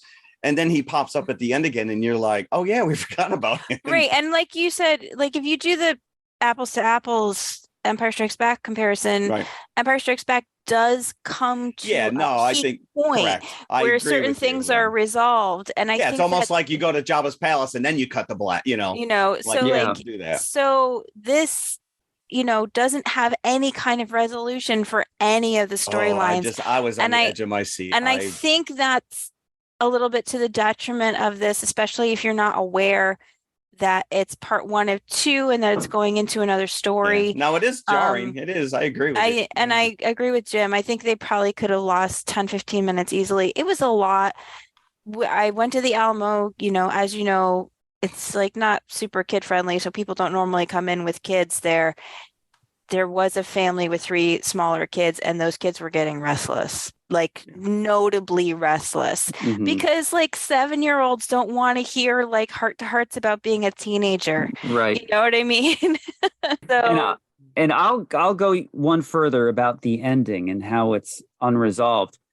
It's building and building and building to this climax that you're left with a cliffhanger for. They have to build a whole new movie around what's going to happen next. It's not going to be just an ending. It's probably got to start again from the beginning and then take you through another 2 hours plus to get to a resolution. Oh, yeah, they got to catch you up, right? So it feels like you're building to this big climax and then it's to be continued. And I'm like, okay, I guess there isn't going to be a climax just yet at this moment, you know? Right. Yeah, out of the frying pan into the fire. Mm-mm. I was blown away by this. All right, I'm still doing the fanfare. If you do it, if you give it a Fair 5 enough. buckets, Listen, it gets the damn fanfare. You might have to do it twice this week. Yeah, you might have to do it twice. Oh, twice. This is another one of those. This is another one of those. You might. Yeah, I'll be gonna... So, all right, let's go to the concession stand. And this week I had promised another urban legend. Hmm. And I It's thought, in a theme. how could I connect this with at least one of our movies? So, Spider eggs? spider eggs, bubble yum today. Bubble yum was huge. Reason being, this was the first ever chewy bubble gum. Unbelievably so. There was no chewy bubble gum that existed before 1975. Bazooka Joe? Not chewy. Bazooka Joe, you could break a window with Bazooka Joe. Well, you had to let it ferment in your mouth for about an hour and a half. Same with double bubble, which we did. Bubble? Yep, we did. Yeah, you could skip that like a rock across a pond. Double bubble was not chewy. You gave your jaw a workout with the double bubble. That is true. But then again, you earned your bubbles. You didn't have to quite earn them. They were almost already there with bubble yum. But yeah, from whatever secret sauce recipe that they concocted, they made this thing soft. So the 3 main ingredients, let me just give you a little backstory. The 3 main ingredients in any gum base, which is what is in your gum, is a gum base, of course, is resin, wax, and what they call elastomer, which is a fancy word for rubber. This is why they tell you not to swallow your gum. That's another urban legend. Yeah. Because I've always heard that gum will never Fits in your pass stomach. Yeah. through Can't digest it. your digestive system. That's not the case. Of It will course. just pass through with everything else. But yeah, you won't digest it, but it won't sit in your stomach at the same time. It'll just come through fully formed as it entered your body. Are you Right trying to tell me that watermelon seeds won't turn into trees in my stomach either? So that bubble yum sitting right there with all that corn I ate yesterday. Yeah. Now they're seedless. So there's no fun How are they growing new ones? in accidentally, swallowing a watermelon seed. How do you grow new watermelons if they don't produce seeds? Okay, we're digressing here for We're sure. digressing. Yeah. We're not digesting, but we are Okay. digressing. I bet you there's a watermelon flavored bubble yum. All right. So the other thing about gum base, not only does it contain rubber, but it also contains an element called polyethylene, which is also in plastic Plastics. bottles and plastic bags. You are really painting a picture like I want nothing to do with I just gum. want to go out right now No. and get gum. So, This is really bad because I'm a big gum chewer. but these are the ingredients in most But you're not gums. swallowing it, right? Even hard gum is based on this gum base. Right. And before I even go on, I just want to say that I got most of the information for today's concession stand, just to give credit where it's due, from an article on a website called The Weekly View from Al Hunter, and this was written in 2016. So a lot of this information comes from him. Thank you, Mr. Hunter. Bubble Yum came out 1975. It was packaged and produced by the Lifesavers Company. Oh. Now, it was invented a few years before that, before it was sold to Lifesavers, by, she's described in the Wikipedia page without a name as a homemaker. So Okay. I assume that's a stay-at-home mom. She Yeah. gave her son Plastic. some pieces of this gum that she concocted in a basement laboratory. I don't know. But to distribute through school is almost like a focus group. Using his school Honey, as a focus group. Take this to school and give it to all your friends. What is it, Mom? Don't ask. Just Direct chew it. marketing. Just chew it. Right. So word got out, to the Lifesavers company. They bought it and they packaged it as Bubble Yum in 1975. So they just bought the ingredient or the recipe. They bought the recipe. So since then, of course, we know that there's many other chewy bubble gums on the market. Your Hubba Bubba, your Bubblicious, the list goes on. And pretty much everybody has their own recipe for this thing. It's not like a standard recipe. It was a missed opportunity just to call it Bubble Mom. Bubble Mom. Yeah, that could be. She could have marketed it herself, right? Made with love in the basement. Lifesavers is the one that introduced it. Lifesavers dropped the rights to Bubble Yum to Nabisco, and then Nabisco gave it up to the Hershey Company. So today, you can still get Bubble Yum. It's still on the shelves, but it's now produced by the Hershey Company. I used to really like sugarless Bubble Yum. I had like I said, I'm a big gum chewer. I don't think either of you are, but the sugarless Bubble Yum had like really good, like the flavor lasted a long time. You could blow a big bubble and you didn't have to feel terrible about yourself because it was sugarless. But of course they discontinued the sugarless version. Why? Which I don't understand why you would do that. We can't hook these kids with sugarless gum. You need the sugar. But there's a caveat to the sugarless, right? Because instead of the sugar, they put in aspartame or whatever else ingredient, right? The fake sugar. Yeah. Do kids even chew gum anymore? Like I mean, tell you, I don't think my wife chews gum, but only Trident. I chew gum. My son chews gum, but he has ADHD, and it was actually recommended when he was young as like something that distracts, like it's sensory. I should tell my child that. Yeah. He was chewing gum. It was interesting. It was something that actually helped him like focus on his schoolwork. It's like seems strange, but like sometimes ADHD no, that's fine. kids need like a sensory stimulation, and it stops them from fiddling. Well, that's where those fidgets came in a couple years ago. Yeah. That was huge. So not to digress too much. Yeah, we're digesting again. No, you don't digest this stuff. But right. Do kids chew gum? They must, because there's still a lot of gum out there. There's still a lot of gum out there. There is. Yeah, you can't get through a grocery store line without seeing 50 brands of different kinds of gum. But on release, 1975, of course, this was an out-of-the-box hit, Bubble Yum. You may remember from the days when you were a kid, and they still package it this way, I believe, because I just saw one on the shelf the other day. 5 individually wrapped, not cubes, but little rectangles of Bubble Yum. And when they first came out, it was just your standard bubble gum flavor. And then they also had grape as an alternate to the bubble gum flavor. Since then, of course, just to name a few: orange, wild cherry, spearmint, wild strawberry, banana berry split, wet and wild watermelon, Hawaiian fruit punch. Ooh, that sounds good. Checker mint. Yeah, that could work. Because I always like to try to blow bubbles, even if I'm chewing Trident or something. It's just a habit. Yeah, I do, and I can blow really big bubbles. I'm like the kind of person who like blows the bubble that's as big as your face. Like when I was a kid, I would practice. My favorite flavor was actually the Hubba Bubba blueberry. And then it gets stuck in your eyebrows, and once it pops, it's like all over you. About a year into its initial success, we're talking probably early 1977.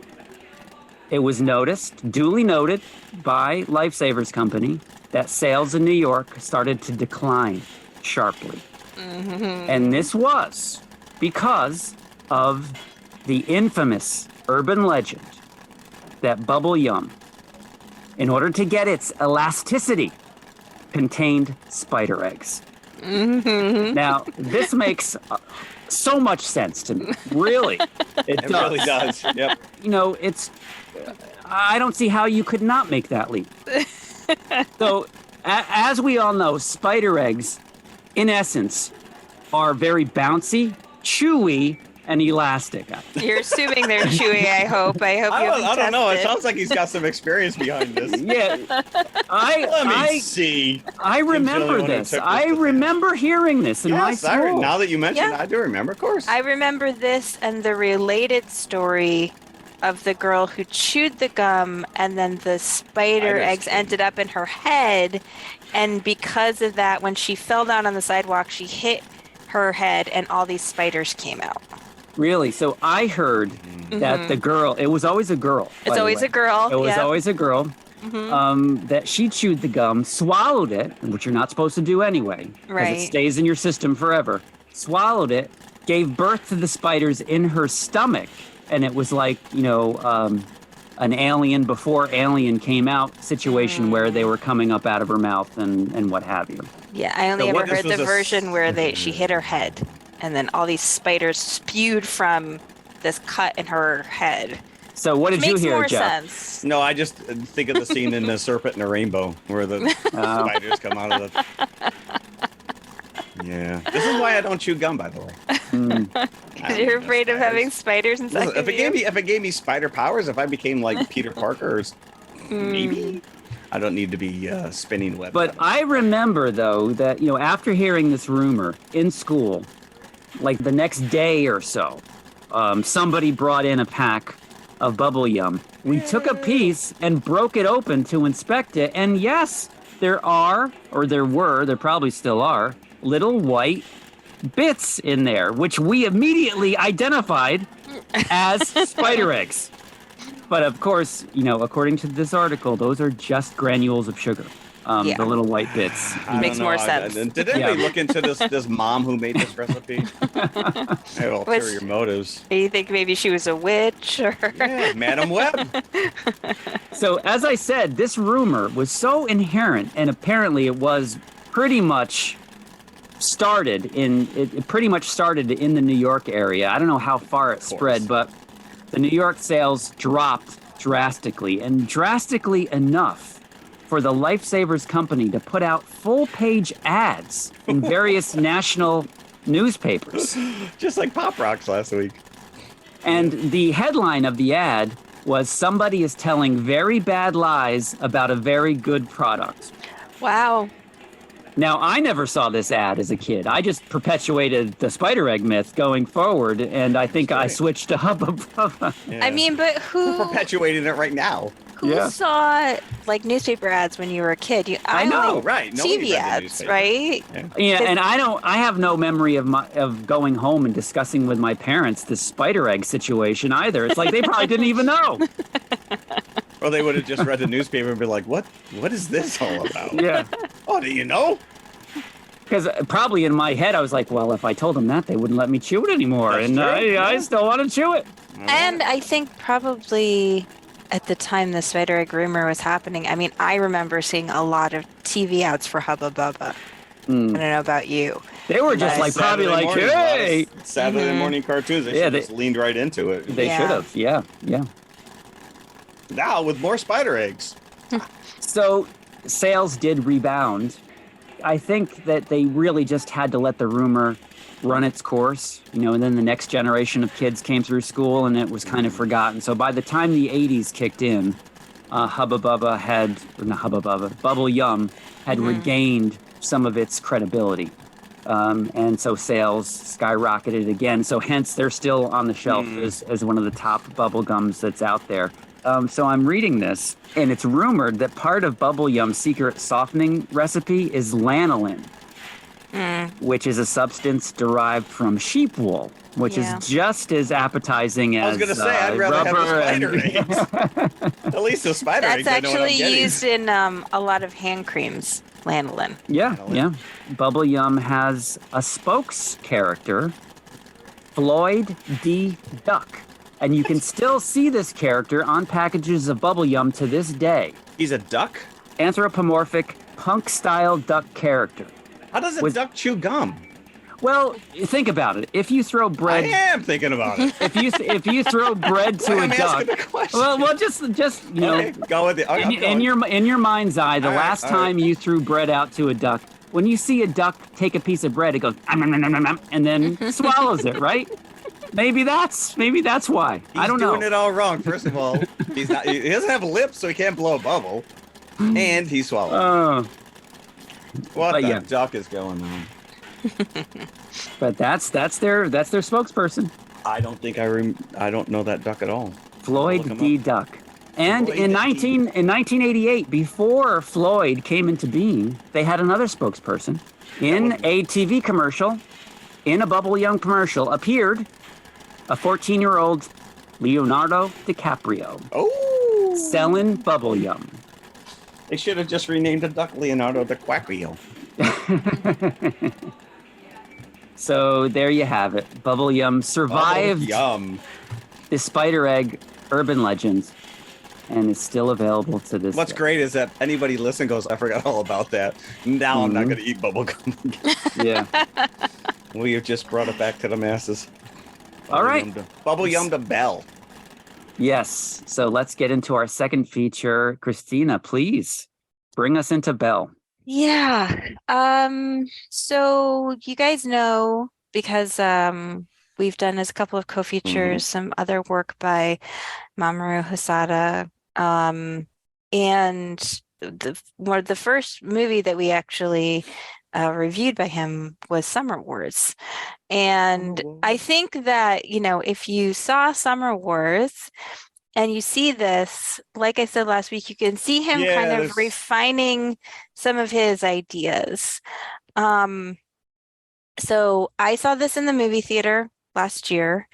In January. It was still like a time when we were still wearing masks indoors. Everyone was still wearing masks indoors. And I bring that up only because when I left this movie, both my son and I remarked that the tops of our masks were completely wet from crying. Crying uncontrollably as we watched this movie. I may or may not be able to get through talking about it without crying. No, no crying. No crying in podcasting, please. That's right. But the movie is about a teenage girl named Suzu, and many years before, when she was about 6 years old, her mother died trying to rescue. She did rescue a little girl who was trapped in a river, like a raging river. And at the beginning of this movie, Suzu is still like locked in her grief about her mom. This kid is an emotional wreck. But I think there's something about this that I like, in the sense of, we often have this idea that grief moves on a timeline, and that it's controllable, and that people should get over things at a certain time. I've heard it. Right. All right. It's been long enough. Get over it. But it's been years and she's still sad.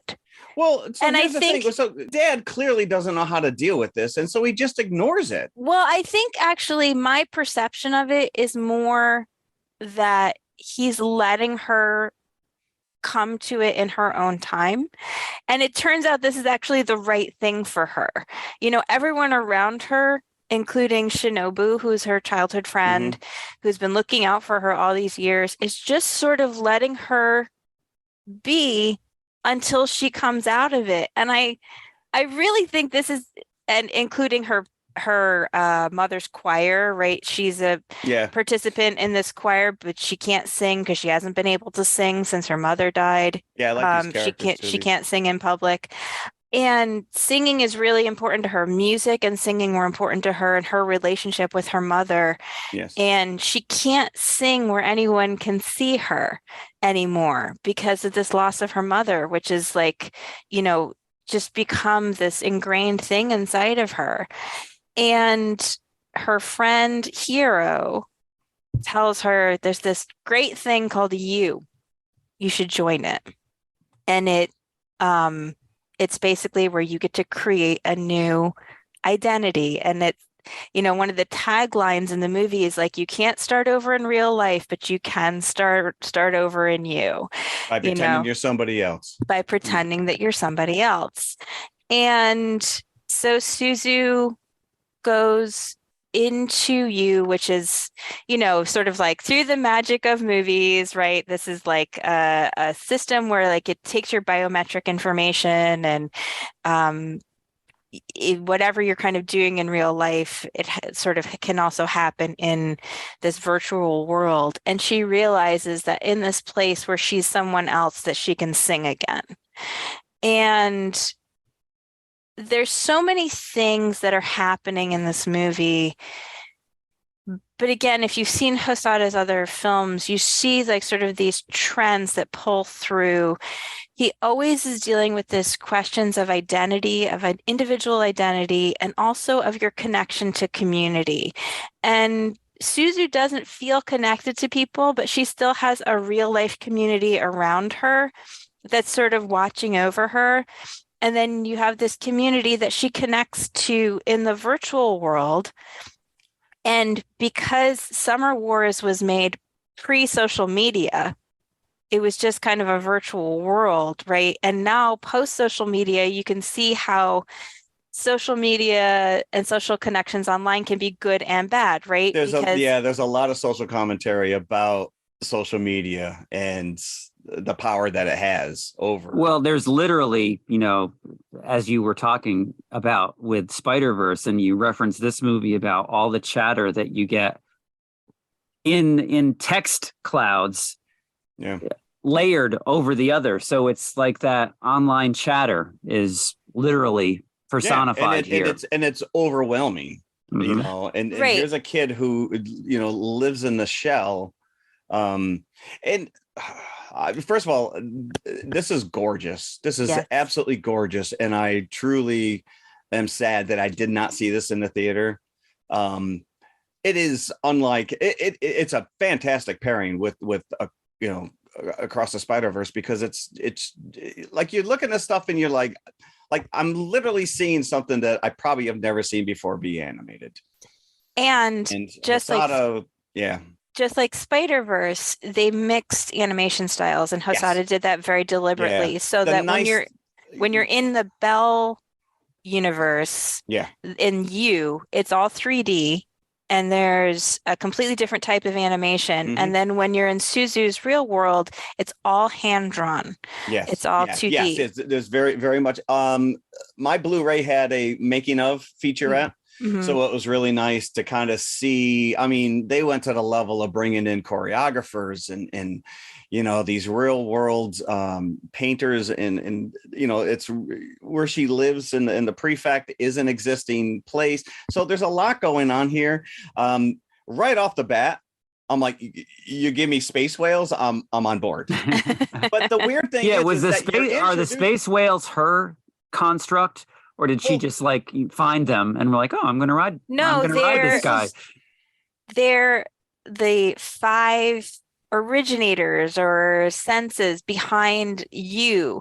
They're like, and again, it goes back to Summer Wars. In Summer Wars, there were whales that were called John and Yoko that were sort of like I do remember the leaders, the founders, the originators, and I think what's interesting is that you see the whale at the beginning, and then you see again the whale appears at the end, almost like the whale is sort of approving of her in a way that it doesn't Justin, who is the self-appointed policeman. You might as well call him Miguel. Yeah. As you said earlier. Or Gaston. So explain this though to me, because you probably would be able, since you've seen this more than once. It's narrated, the kind of voiceover at the beginning that explains what you is and what your AS is. But you allows you to transfer body control and your physical senses to your AS.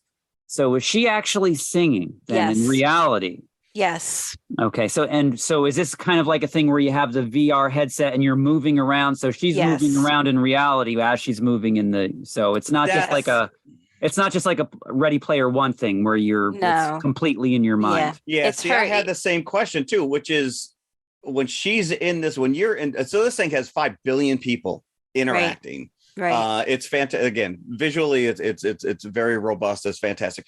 The problem I had initially, it's a little disjointed because the first scene is you're being introduced to Belle, riding on the whale. But then she doesn't create this avatar until later in the movie. So it's kind of a weird, now that I've watched the movie, I'm like, all right, well, they're setting us up. But, so there's a little bit of a time jump backwards. Yeah, it's a bit disjointed. But I had the same question, which is, so in the real world, when I have these plugs in my ears and I'm in the U, am I standing on the side of the river acting this stuff out? And when I take these off, what happens to your avatar? Is your avatar still around? And I don't think that it's meant to be thought that deeply about it. But after watching Ready Player One and Avatar, but they actually do kind of cover that, because when she's not there's a period of time when she's not in you, and everyone's like, where is Belle? So do you just you take your plugs out and it just disappears? The character just disappears? And then you're not there. But it's amazing that you would think that this would just be a crazy cacophony where everyone is trying to get someone's attention. Again, 5 billion people are in this So it's just like every other social media network where everyone's trying to get attention, right? Everyone's trying to go viral. And what's interesting is, you know, she enters into you and she feels this freedom and she sings a song, right? For herself, right? Not so that other people can like her, or not so that she can have attention. She sings a song, and the first person who becomes her follower, and I hope you noticed this, is the little angel. Yes, that little, who we later find out is Tomo. But a lot of people see her, right? And then suddenly she becomes this viral sensation. And then she immediately experiences the thing that happens online, which is like a whole bunch of people telling her she's great. And then a whole bunch of people saying, you're not anything. Like the arrangements of your songs are okay. She's not that great of a singer. Oh, yeah. No, the minute you see something success, you want to tear them down, because that's what social media is all about. So, and she's really affected by this because, you know, she's a very, very, very introverted person. So now suddenly there's like literally millions of people who are remarking about her, but she still has, and you start to see it reflect in her real life, this confidence in the virtual world that then starts to become, you see her at school and she's smiling more, right? And she's participating a little more and she's acting more outgoing until she hears other people at school talking about Belle. And then she starts to shrink away again because she's afraid that people will find out her secret. And it's very telling that Belle doesn't look like her. It looks more like the popular girl that she would like to be like. It looks like Gem in the holograms. But she doesn't. But that's the one thing that they set up, that you don't have control over what your avatar looks like. It's based on your biometrics. And I do like the fact they carry through the freckles on her face. But again, like why would I go into this world? Because is it like we find out that the beast has a castle? Did he build the castle? Is this like Sims? Is this like Minecraft? And again, I'm way overthinking it. It's just a virtual world, but all these people, all these characters, all these avatars are very monstrous in cartoon, but they're not really doing anything. You don't really see them interact with each other. There's whole sections where the beast is living unto himself, that no one else lives in. And I will say, halfway through this movie, I'm like, it's Beauty and the Beast. I mean, but it's not. That's the thing. It's not. But they twist it on you. Hold on, it is and it isn't. Correct. But there's, I mean, they're straight up that whole dance sequence. Yes. Well, I think that's not a mistake. That's it's not a mistake. But I think I honestly didn't see where this movie was going. And I appreciate the fact that you were like, you need to watch this in English because the music is amazing. Well, that's my question. So if you were to watch this in Japanese, the songs are in Japanese, correct? Right. And it's the same song. It's the same tune. Okay. It's the same melody, but it's in Japanese. But because when my son and I saw this in the theater, the only showing we could see was in English. And I feel like, not that you can't be emotionally impacted by a song in a foreign language, but it impacts you a little bit differently. And I felt that just so that we could all kind of have the same experience across the board, to watch this in English, because the words she's singing are important. Right. And I just feel it has a slightly different impact in English if you're an English speaker. And yes, the movie does start to lead you in a certain direction, right? This character appears, the beast, the dragon. He's known as a fighter, right? Yes. Oh, he is a bad boy with a bad attitude. And just like most anime characters like that, he's got a fringe over one eye as well. Yeah. And as the choir lady said, "Oh, he's a bad boy. You're attracted to him, ain't you?" But she is drawn to him, but it's not exactly the way you think. It's not necessarily romantic because Right. what she's drawn to, I think, is his pain, which she feels too. And that's the thing that goes through the movie, right? They've both actually, you find out eventually that he also has lost his mother. And this is where it kind of becomes two different movies for me, because I'm feeling that, all right, is this kid are we going to find out that this dragon is the kid that her mother saved? We keep going back to her mom saving. This is like a defining moment in this poor girl's life, that she lost her mother saving a child that she didn't know. Mm-hmm. Why did she choose him over me? That literally is what Susie was saying. She's like, my mom died for no reason. And so I'm like, all right, is this kid's pain that maybe he feels guilty that the mom died saving them? And I'm like, maybe this dragon all this time, maybe this is really her dad. I feel like you could tell, or I could tell, that whenever the dragon spoke, it was a kid trying to sound mean and scary. Like, so I was thinking to myself, is it that obvious? Is this going to be the kid that she likes? Do you think it's going to be Shinobu? Yeah. So I was very pleasantly surprised that it wasn't him. Yeah. Right. And I think that, what's interesting too is that even though the movie does try to lead you in that direction for a few minutes almost, where you think, oh, it's like a romantic feeling, but it's not, because even when she's writing Lend Me Your Voice, right, when she says to her, when she's walking on the river and she's like, I've never tried to write a love song before, and she starts to write, to formulate the lyrics as she's walking, and she's singing it to herself, and she's thinking of Shinobu. She's not thinking of the beast, right? She's thinking of Shinobu when she does it. So the movie does try to tell you, whatever's happening with the beast, that's something else. And he represents something in a way for her, because even again, at the end, when she sings A Million Miles Away, it's for him, but she's thinking of her mother.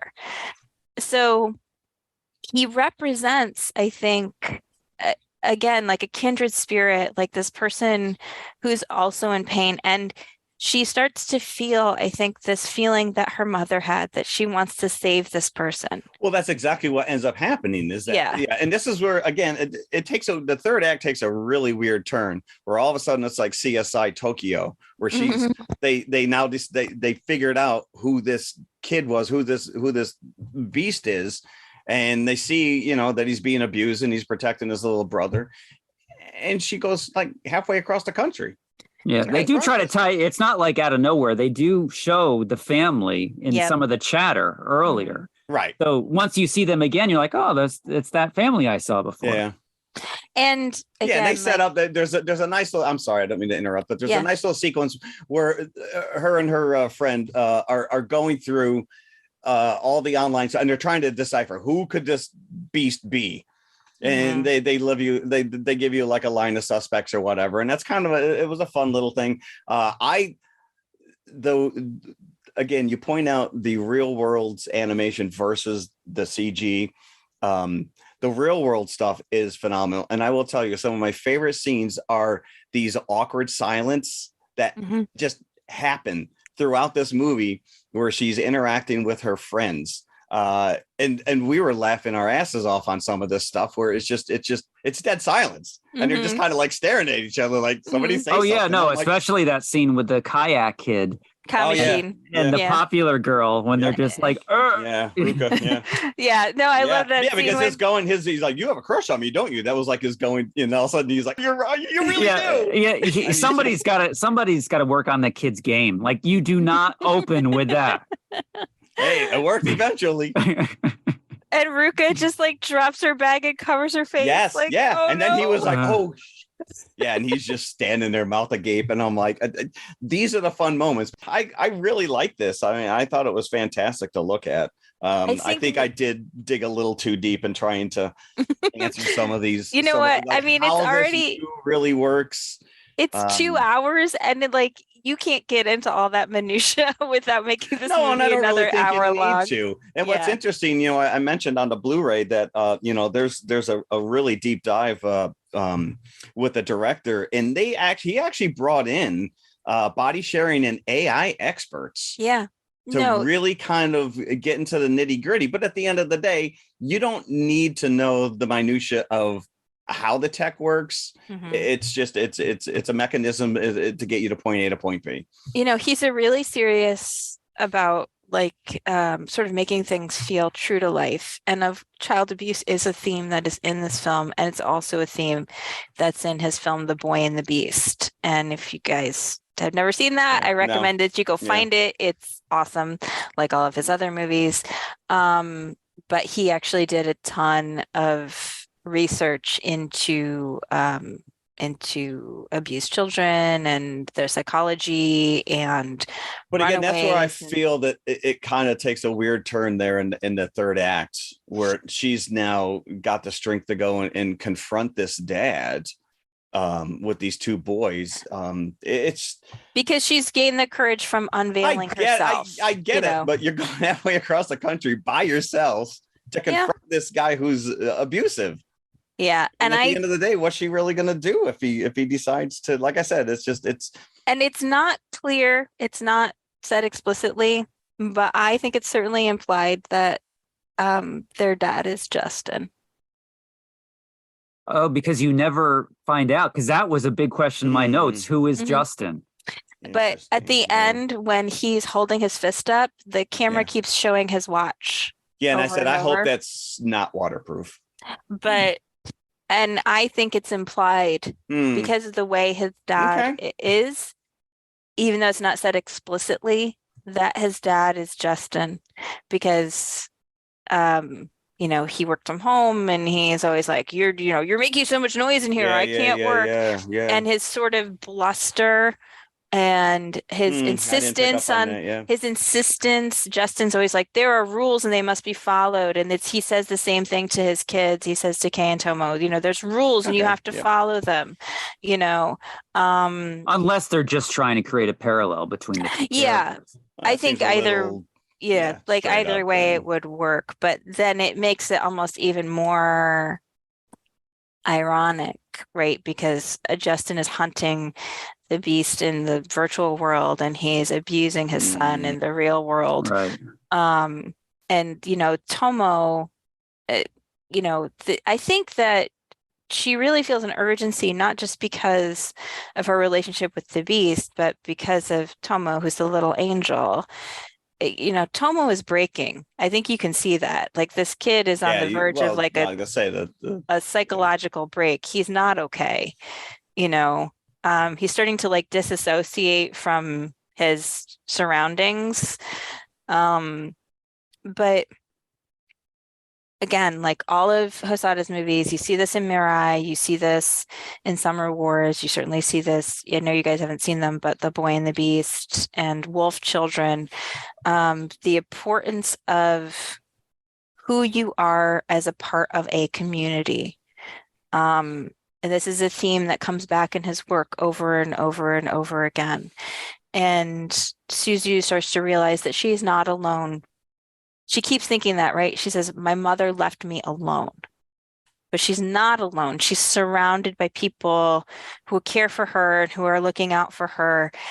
And this persona that she's able to establish in you allows her to connect to the people in the real world around her. I just think it's a very emotional film. There's a lot of heft to it, yeah. And you know, I feel like he has a lot to say. You know, he has a lot to say about connection and about community and about identity and about grief. And like I said, I really did like that in this film.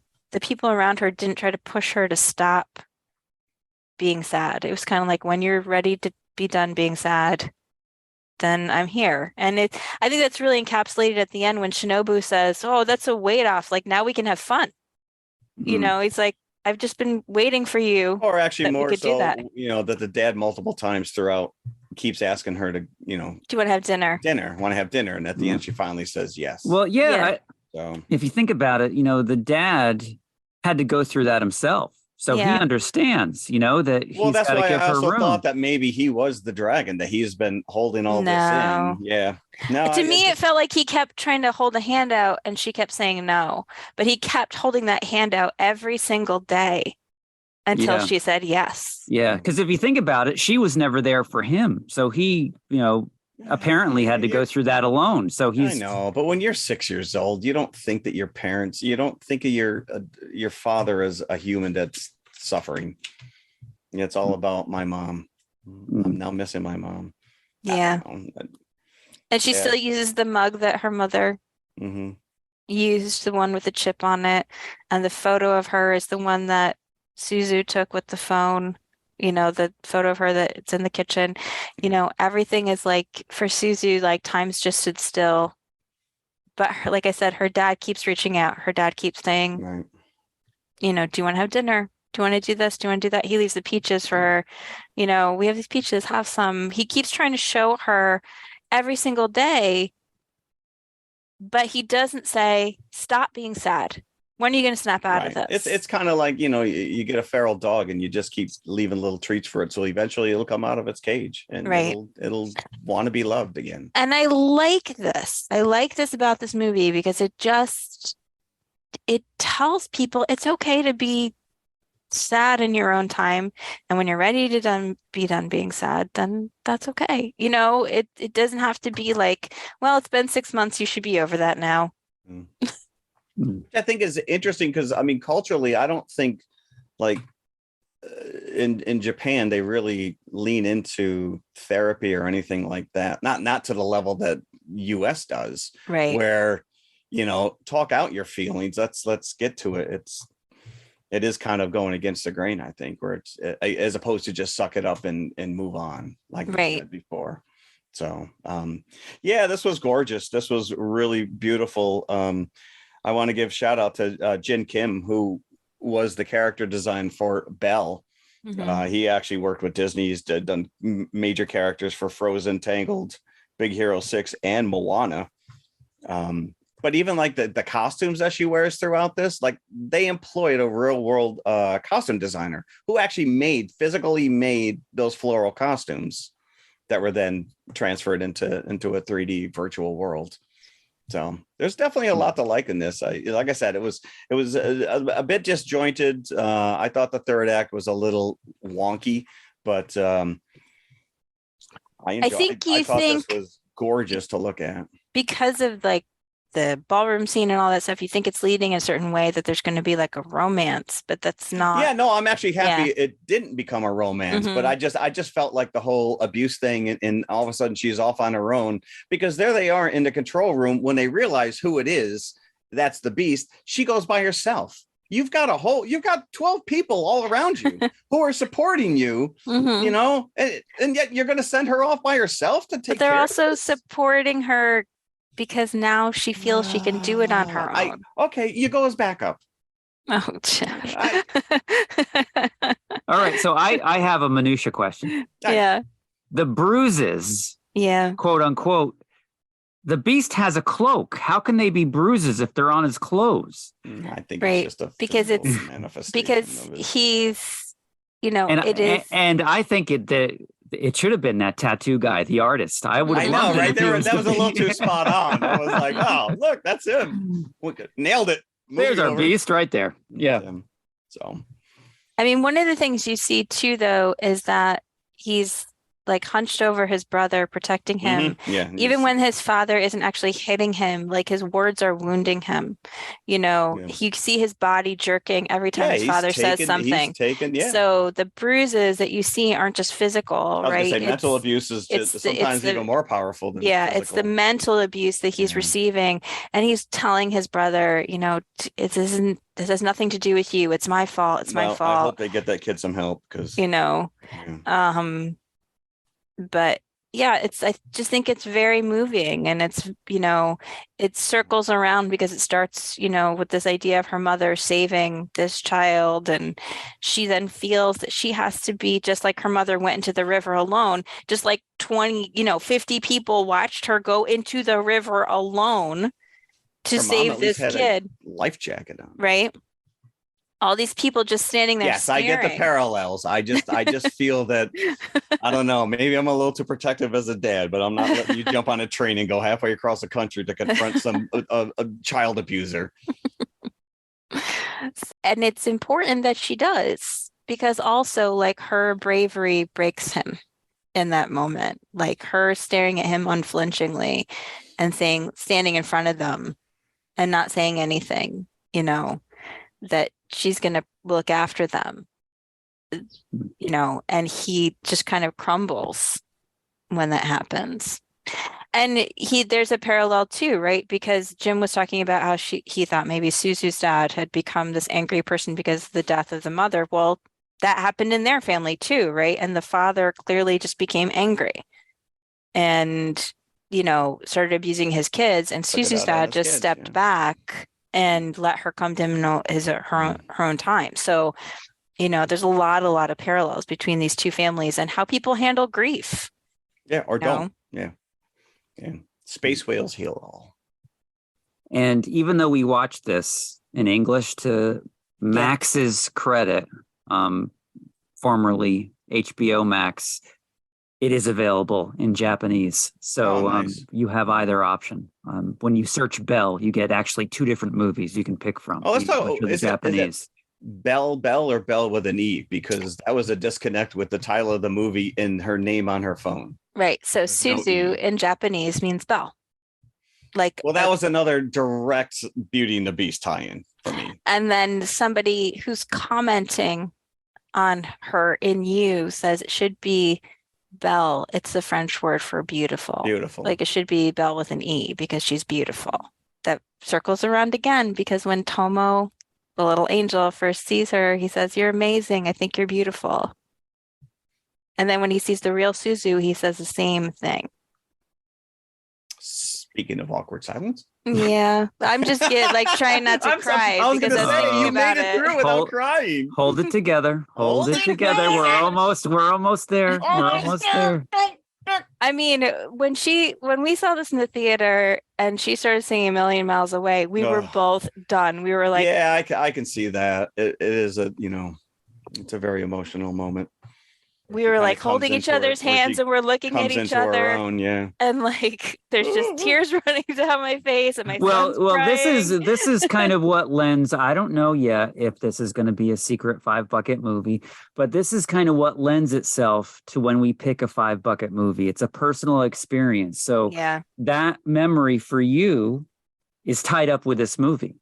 So let's unveil it. Is this going to be a secret 5-bucket episode? Yes, I'm sorry. Oh, don't apologize. Don't ever apologize. Ring that fanfare again. Mm-hmm. I still want to hear what your ratings are, because just like with Spider-Verse, you didn't know coming in that was what was going to happen. So I still want to know what your buckets would be. I was blown away by this. My issues with the story, where I thought it was going to go, or even the fact that, it took a left turn at some places. It's gorgeous to look at. It's gorgeous to listen to. And it's again, it is a lot like Into the Spider-Verse, Across the Spider-Verse. It's the animation style changes. When she goes to the beast, and the little ghostly guy is the angel is taking her through. And it almost becomes like Secrets of Kel animation style. Yeah. And it's beautiful to look at. And it's funny that I just want to say on a side note, he did work with some animators from Cartoon Saloon. So that's. Yeah, no, like I said, I watched the behind the scenes feature, and the level that Hosoda went through to create this world, to create this, the CG world in the real world, and the animators and the actors and everyone together. I mean, it's a beautiful, harmonious piece. It's gorgeous to look at. I'm going to give it a solid 4.25. You see, I liked Summer Wars better than this. I really, even though I'm probably the wrong person to be doing this on our team, but I really hate the online world of Twitter and all the voices. The chatter and all that stuff kind of got to me after a while. But I agree that it's a a gorgeous thing to look at. It really is. And I enjoyed the reality portion of this actually more so than I did the U-World version of it. I was more invested in the stories of Suzu and the kayak guy and that. So I liked it when it left you and went back to the real world. I enjoyed it. I thought it was a great change of pace because I don't watch a lot of anime. By the way, before I watched Spider-Verse, I saw a Fathom event for Nausicaa. So I'm very tempted.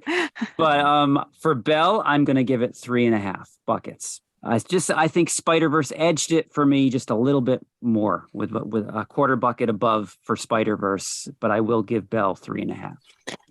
Like I said, this is part of my ongoing quest to make people in America love Hosada as much as they love Miyazaki. I will request Wolf Children.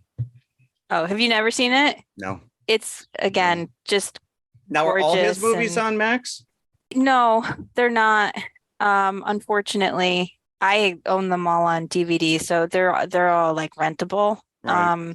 But yeah, we should do Wolf Children. It's really beautiful. And again, like, this idea of identity and like who you are in a community.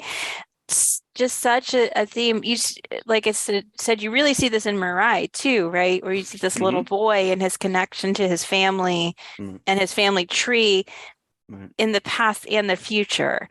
I just love his movies. I think he's such a thoughtful filmmaker, and people in America just really revere Miyazaki. And like, I think if you like Miyazaki, you're gonna like I agree. And as a matter of fact, one of the takeaways on the behind the scene features was the fact that he brought in multiple musicians to basically create a virtual collaborative village. I mean, that's his wording exactly.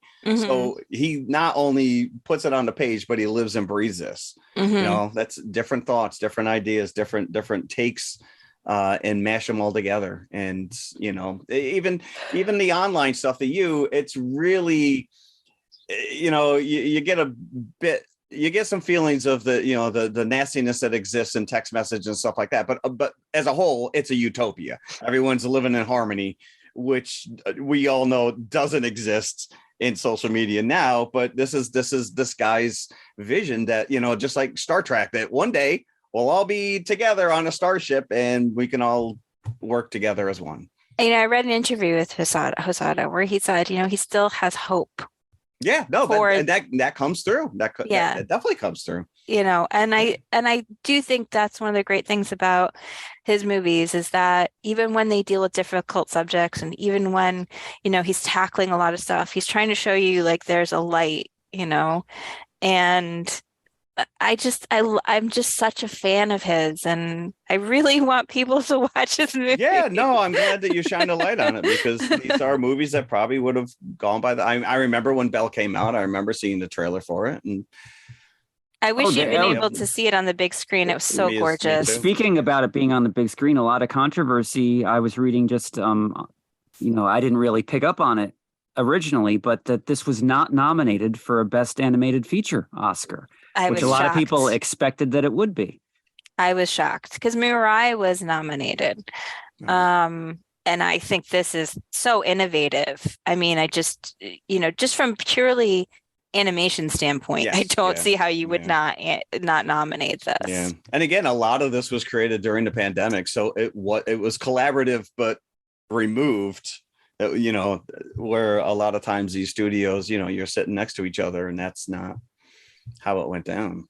So the fact that it all pulls together is gorgeous. Definitely worth checking out on Max. Like I said, I got the Blu-ray from my library. I'm assuming that Max looks just as sharp. I have the Blu-ray myself, so Max didn't look bad. I watched it on Max. It looked pretty good. And crank the volume. Yeah. You'll get goosebumps. Okay, so what else did we do? What else did we do? I feel like we did a lot already. Else? I know we've really been on an emotional journey with these two characters, like two teenagers who are dealing with a lot of stuff, right? Yeah. All right. So on that note, I will talk about more teenagers with a lot on their plates. I mentioned this a couple weeks ago, and I don't think it made it onto the show. Adult Swim, Cartoon Network has this show now. Unicorn Warriors Eternal. Oh yeah, you did mention this. I did mention this. So I am absolutely all on board with this. It's streaming at Max the next day. So it's only a 10 episode season. I think we're maybe episode 8 or 9. But Gendy Tartakovsky, who Primal, Samurai Jack. A lot of people don't remember it, but there was an original Star Wars Clone Wars that he created. They were little 2-3 minute vignettes, fantastic designs. And this is it's like a steampunk London. Some of the characters have like this weird Betty Boop aesthetic to them. But basically the description is eternal warriors who have been awakened to combat an evil ancient demon. Unfortunately, they have been lying dormant in teenagers who have no knowledge of who they truly are or how to properly use their powers. So we've got this cast, Melinda, who's like a sorceress, Sang is this cosmic monk, Edred is a warrior elf, and then we have Copernicus, who is like a steampunk TikTok from Oz. And who's pretty steampunk himself. Yeah. No, he's got a little top hat and a whole bit. Yeah. And really fun, something different. I love Samurai Jack. That is probably one of the number one most quoted TV shows in this household, because if one of us says long ago in a distant land, then everyone in the house has to finish it. and we all have to say, and a foolish samurai warrior. Yeah. So it's fun because I mean, to a large extent, it's kind of like a fish out of water where these characters don't realize, the powers that they have or how to use them properly, kind of a thing. I enjoyed it. It's definitely something different. I'm definitely going to look at that. You know how much I love cartoons. Yeah. I can't watch grown-up shows. I just like cartoons. Well, like the fact that it's running on Adult Swim, it has a little bit of an adult twist to it, but that's what I'm bringing to the table today. Well, I have a podcast recommendation for my podcast people. The Dream. I don't know if you guys are familiar with this. It's in its second season now. The first season is about MLMs, but in a way that I really haven't seen tackled before. And I definitely learned a lot of stuff about MLMs. If you don't know what this term is, it's multi-level marketing, and it is LuLaRoe leggings, Mary Kay, Tupperware, that kind of stuff. The first episode is about a pyramid scheme that I had never heard of before called the airplane game, which was a thing that was really popular around the time when people started to do all this kind of like self-actualization type stuff. Like, if you dream it, you can manifest it type of thing. The Secret. And this is pre The Secret, but same concept. Just repackaged or prepackaged. And this is literally a pyramid scheme. So like the person at the top recruits people to give them $1,500. And the idea is that you will eventually make money from other people who will also give you $1,500 in cash. By the way, the feds were onto this fairly quickly. We actually, in the podcast world, we call that Patreon. You give us money and you get nothing in return. This is something I had never heard of before, and listening to the story of this woman talking about like literally having like piles of cash on her bed and telling her kids they could roll around in it. Like, do you want to roll around in the cash? Nice. Like, it was crazy. Just give me 1,500. And then I'll let you roll around. Like with no return. Like, not like I'm going to take this money and investment. Like, Did Bernie Madoff like he's like, this sounds good. like you This sounds just like give me this money and then you recruit someone else to give you money. Like that, and that's supposed to create wealth. That's Yeah. actually genius. You find somebody as stupid as you that will I'm give telling you this I money. gave this lady $1,500. Yeah. Now you give me $1,500, then you can then ask you somebody find else somebody for else. it. Yeah. I mean, as this podcast goes on, like they have one of the producers like join an MLM so they can sort of see it from the inside out. It is fascinating. Wait, are you telling me that Tupperware is also a It's considered an MLM. You know, it's direct marketing, and that's one of the things actually she gets into Avon in the up there. second episode is how a lot of women were recruited for Mary Kay, these you said that, for yeah. these kinds of things because going back to the theme of Belle, it was about social networks. It was about being a trusted person in your community who could sell this product to people that they knew. Amway. And some of these MLMs are more predatory than others. Yeah. Let's just say that. It's fascinating stuff. So it's very engaging. Just Jehovah's Witness falling again. Well, Sorry. I'm going to one up you on the fascinating to me. Ooh. And I probably Spock, about Declan. five other people might think of this as fascinating as I do on this planet.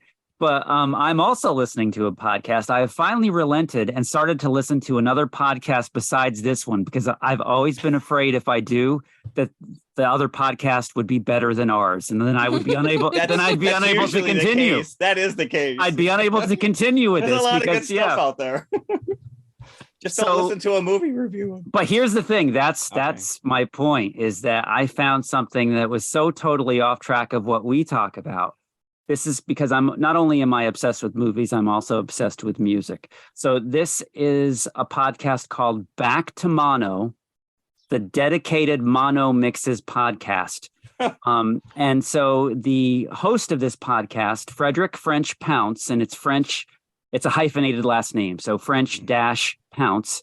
He is very English, so it's very soothing to listen to his voice. What he does is he takes albums mainly from the 60s, but some that go into the early 70s, back in the days when you would have a stereo version of the album and a mono version of the album, because this is before stereo players were prevalent. So a lot of people in the mid to late 60s had mono record players, which means it's only coming out on one channel rather than two, which is on a stereo speaker setup. You've just got your one little scratchy speaker in your record player itself. So they would mix albums specifically for mono. So the balance would be there if you're listening to it on one speaker, and then things obviously open up once stereo comes into play, because now you've got the two channels to play with. But anyway, so back in those days, if you put on a record that was mixed in mono, and then you put on the same record that was mixed in stereo, it would often be two totally different listening experiences. Like in one, the guitar might not be there as prevalent. And suddenly you hear this new guitar in the mono version that was mixed down in the stereo version. So talk about minutia. What he does is he takes one album an episode, and he'll go through it. He must take all week to research this, because he goes through the entire stereo album and then the entire mono album, and he will present in his episode the differences. He'll play you first the stereo version of like 3 minutes into a song, then he'll play the same bit in mono, and he's like, listen, you can hear the drums a little bit more in the mono than the stereo. And I will sit there enwrapped by this. You are the target market. I will sit there with these giant headphones and press them against my ears so I can hear what he's talking about. And probably each episode is about 45 minutes long, because he won't play the entire album. He'll just play the bits that are different in between the stereo and mono. And sometimes he'll say, there's not enough difference here between the two that's worth talking about. Because a lot of the times the mono mixes are lost to time, and he goes to record shops and he finds them. And I guess because it's educational, has the right to play these songs. I don't know if it's transformative content. He's comment. He's not just playing the record and not making comments on it. But yeah, it's fascinating again. And I just look forward to every single new episode that this guy does. Even if it's albums that I don't care for, I'll still listen to it. You're still invested. I'm still invested. I'm glad that you just explained what back to mono is, because I thought it was a kissing disease recurrence. But yes, anybody that thinks that might be interesting, Back to Mono, the dedicated Mono Mixes podcast. Right. I'm assuming that's available wherever podcasts are. Yes. Yeah. I listen to it on Amazon Music, but I'm sure you can listen to it anywhere. And talk about Patreon. He also has Patreon followers, and he does extra episodes for them that I think just 45s he does episodes on for his Patreon followers. Maybe we'll get to that point someday. What could we do for our Patreon followers if we had them? To be honest with you, I've already thought about this, and we would probably shutter away all the 5 buckets and only do 5 buckets for Patreons. Oh, okay. That's an idea.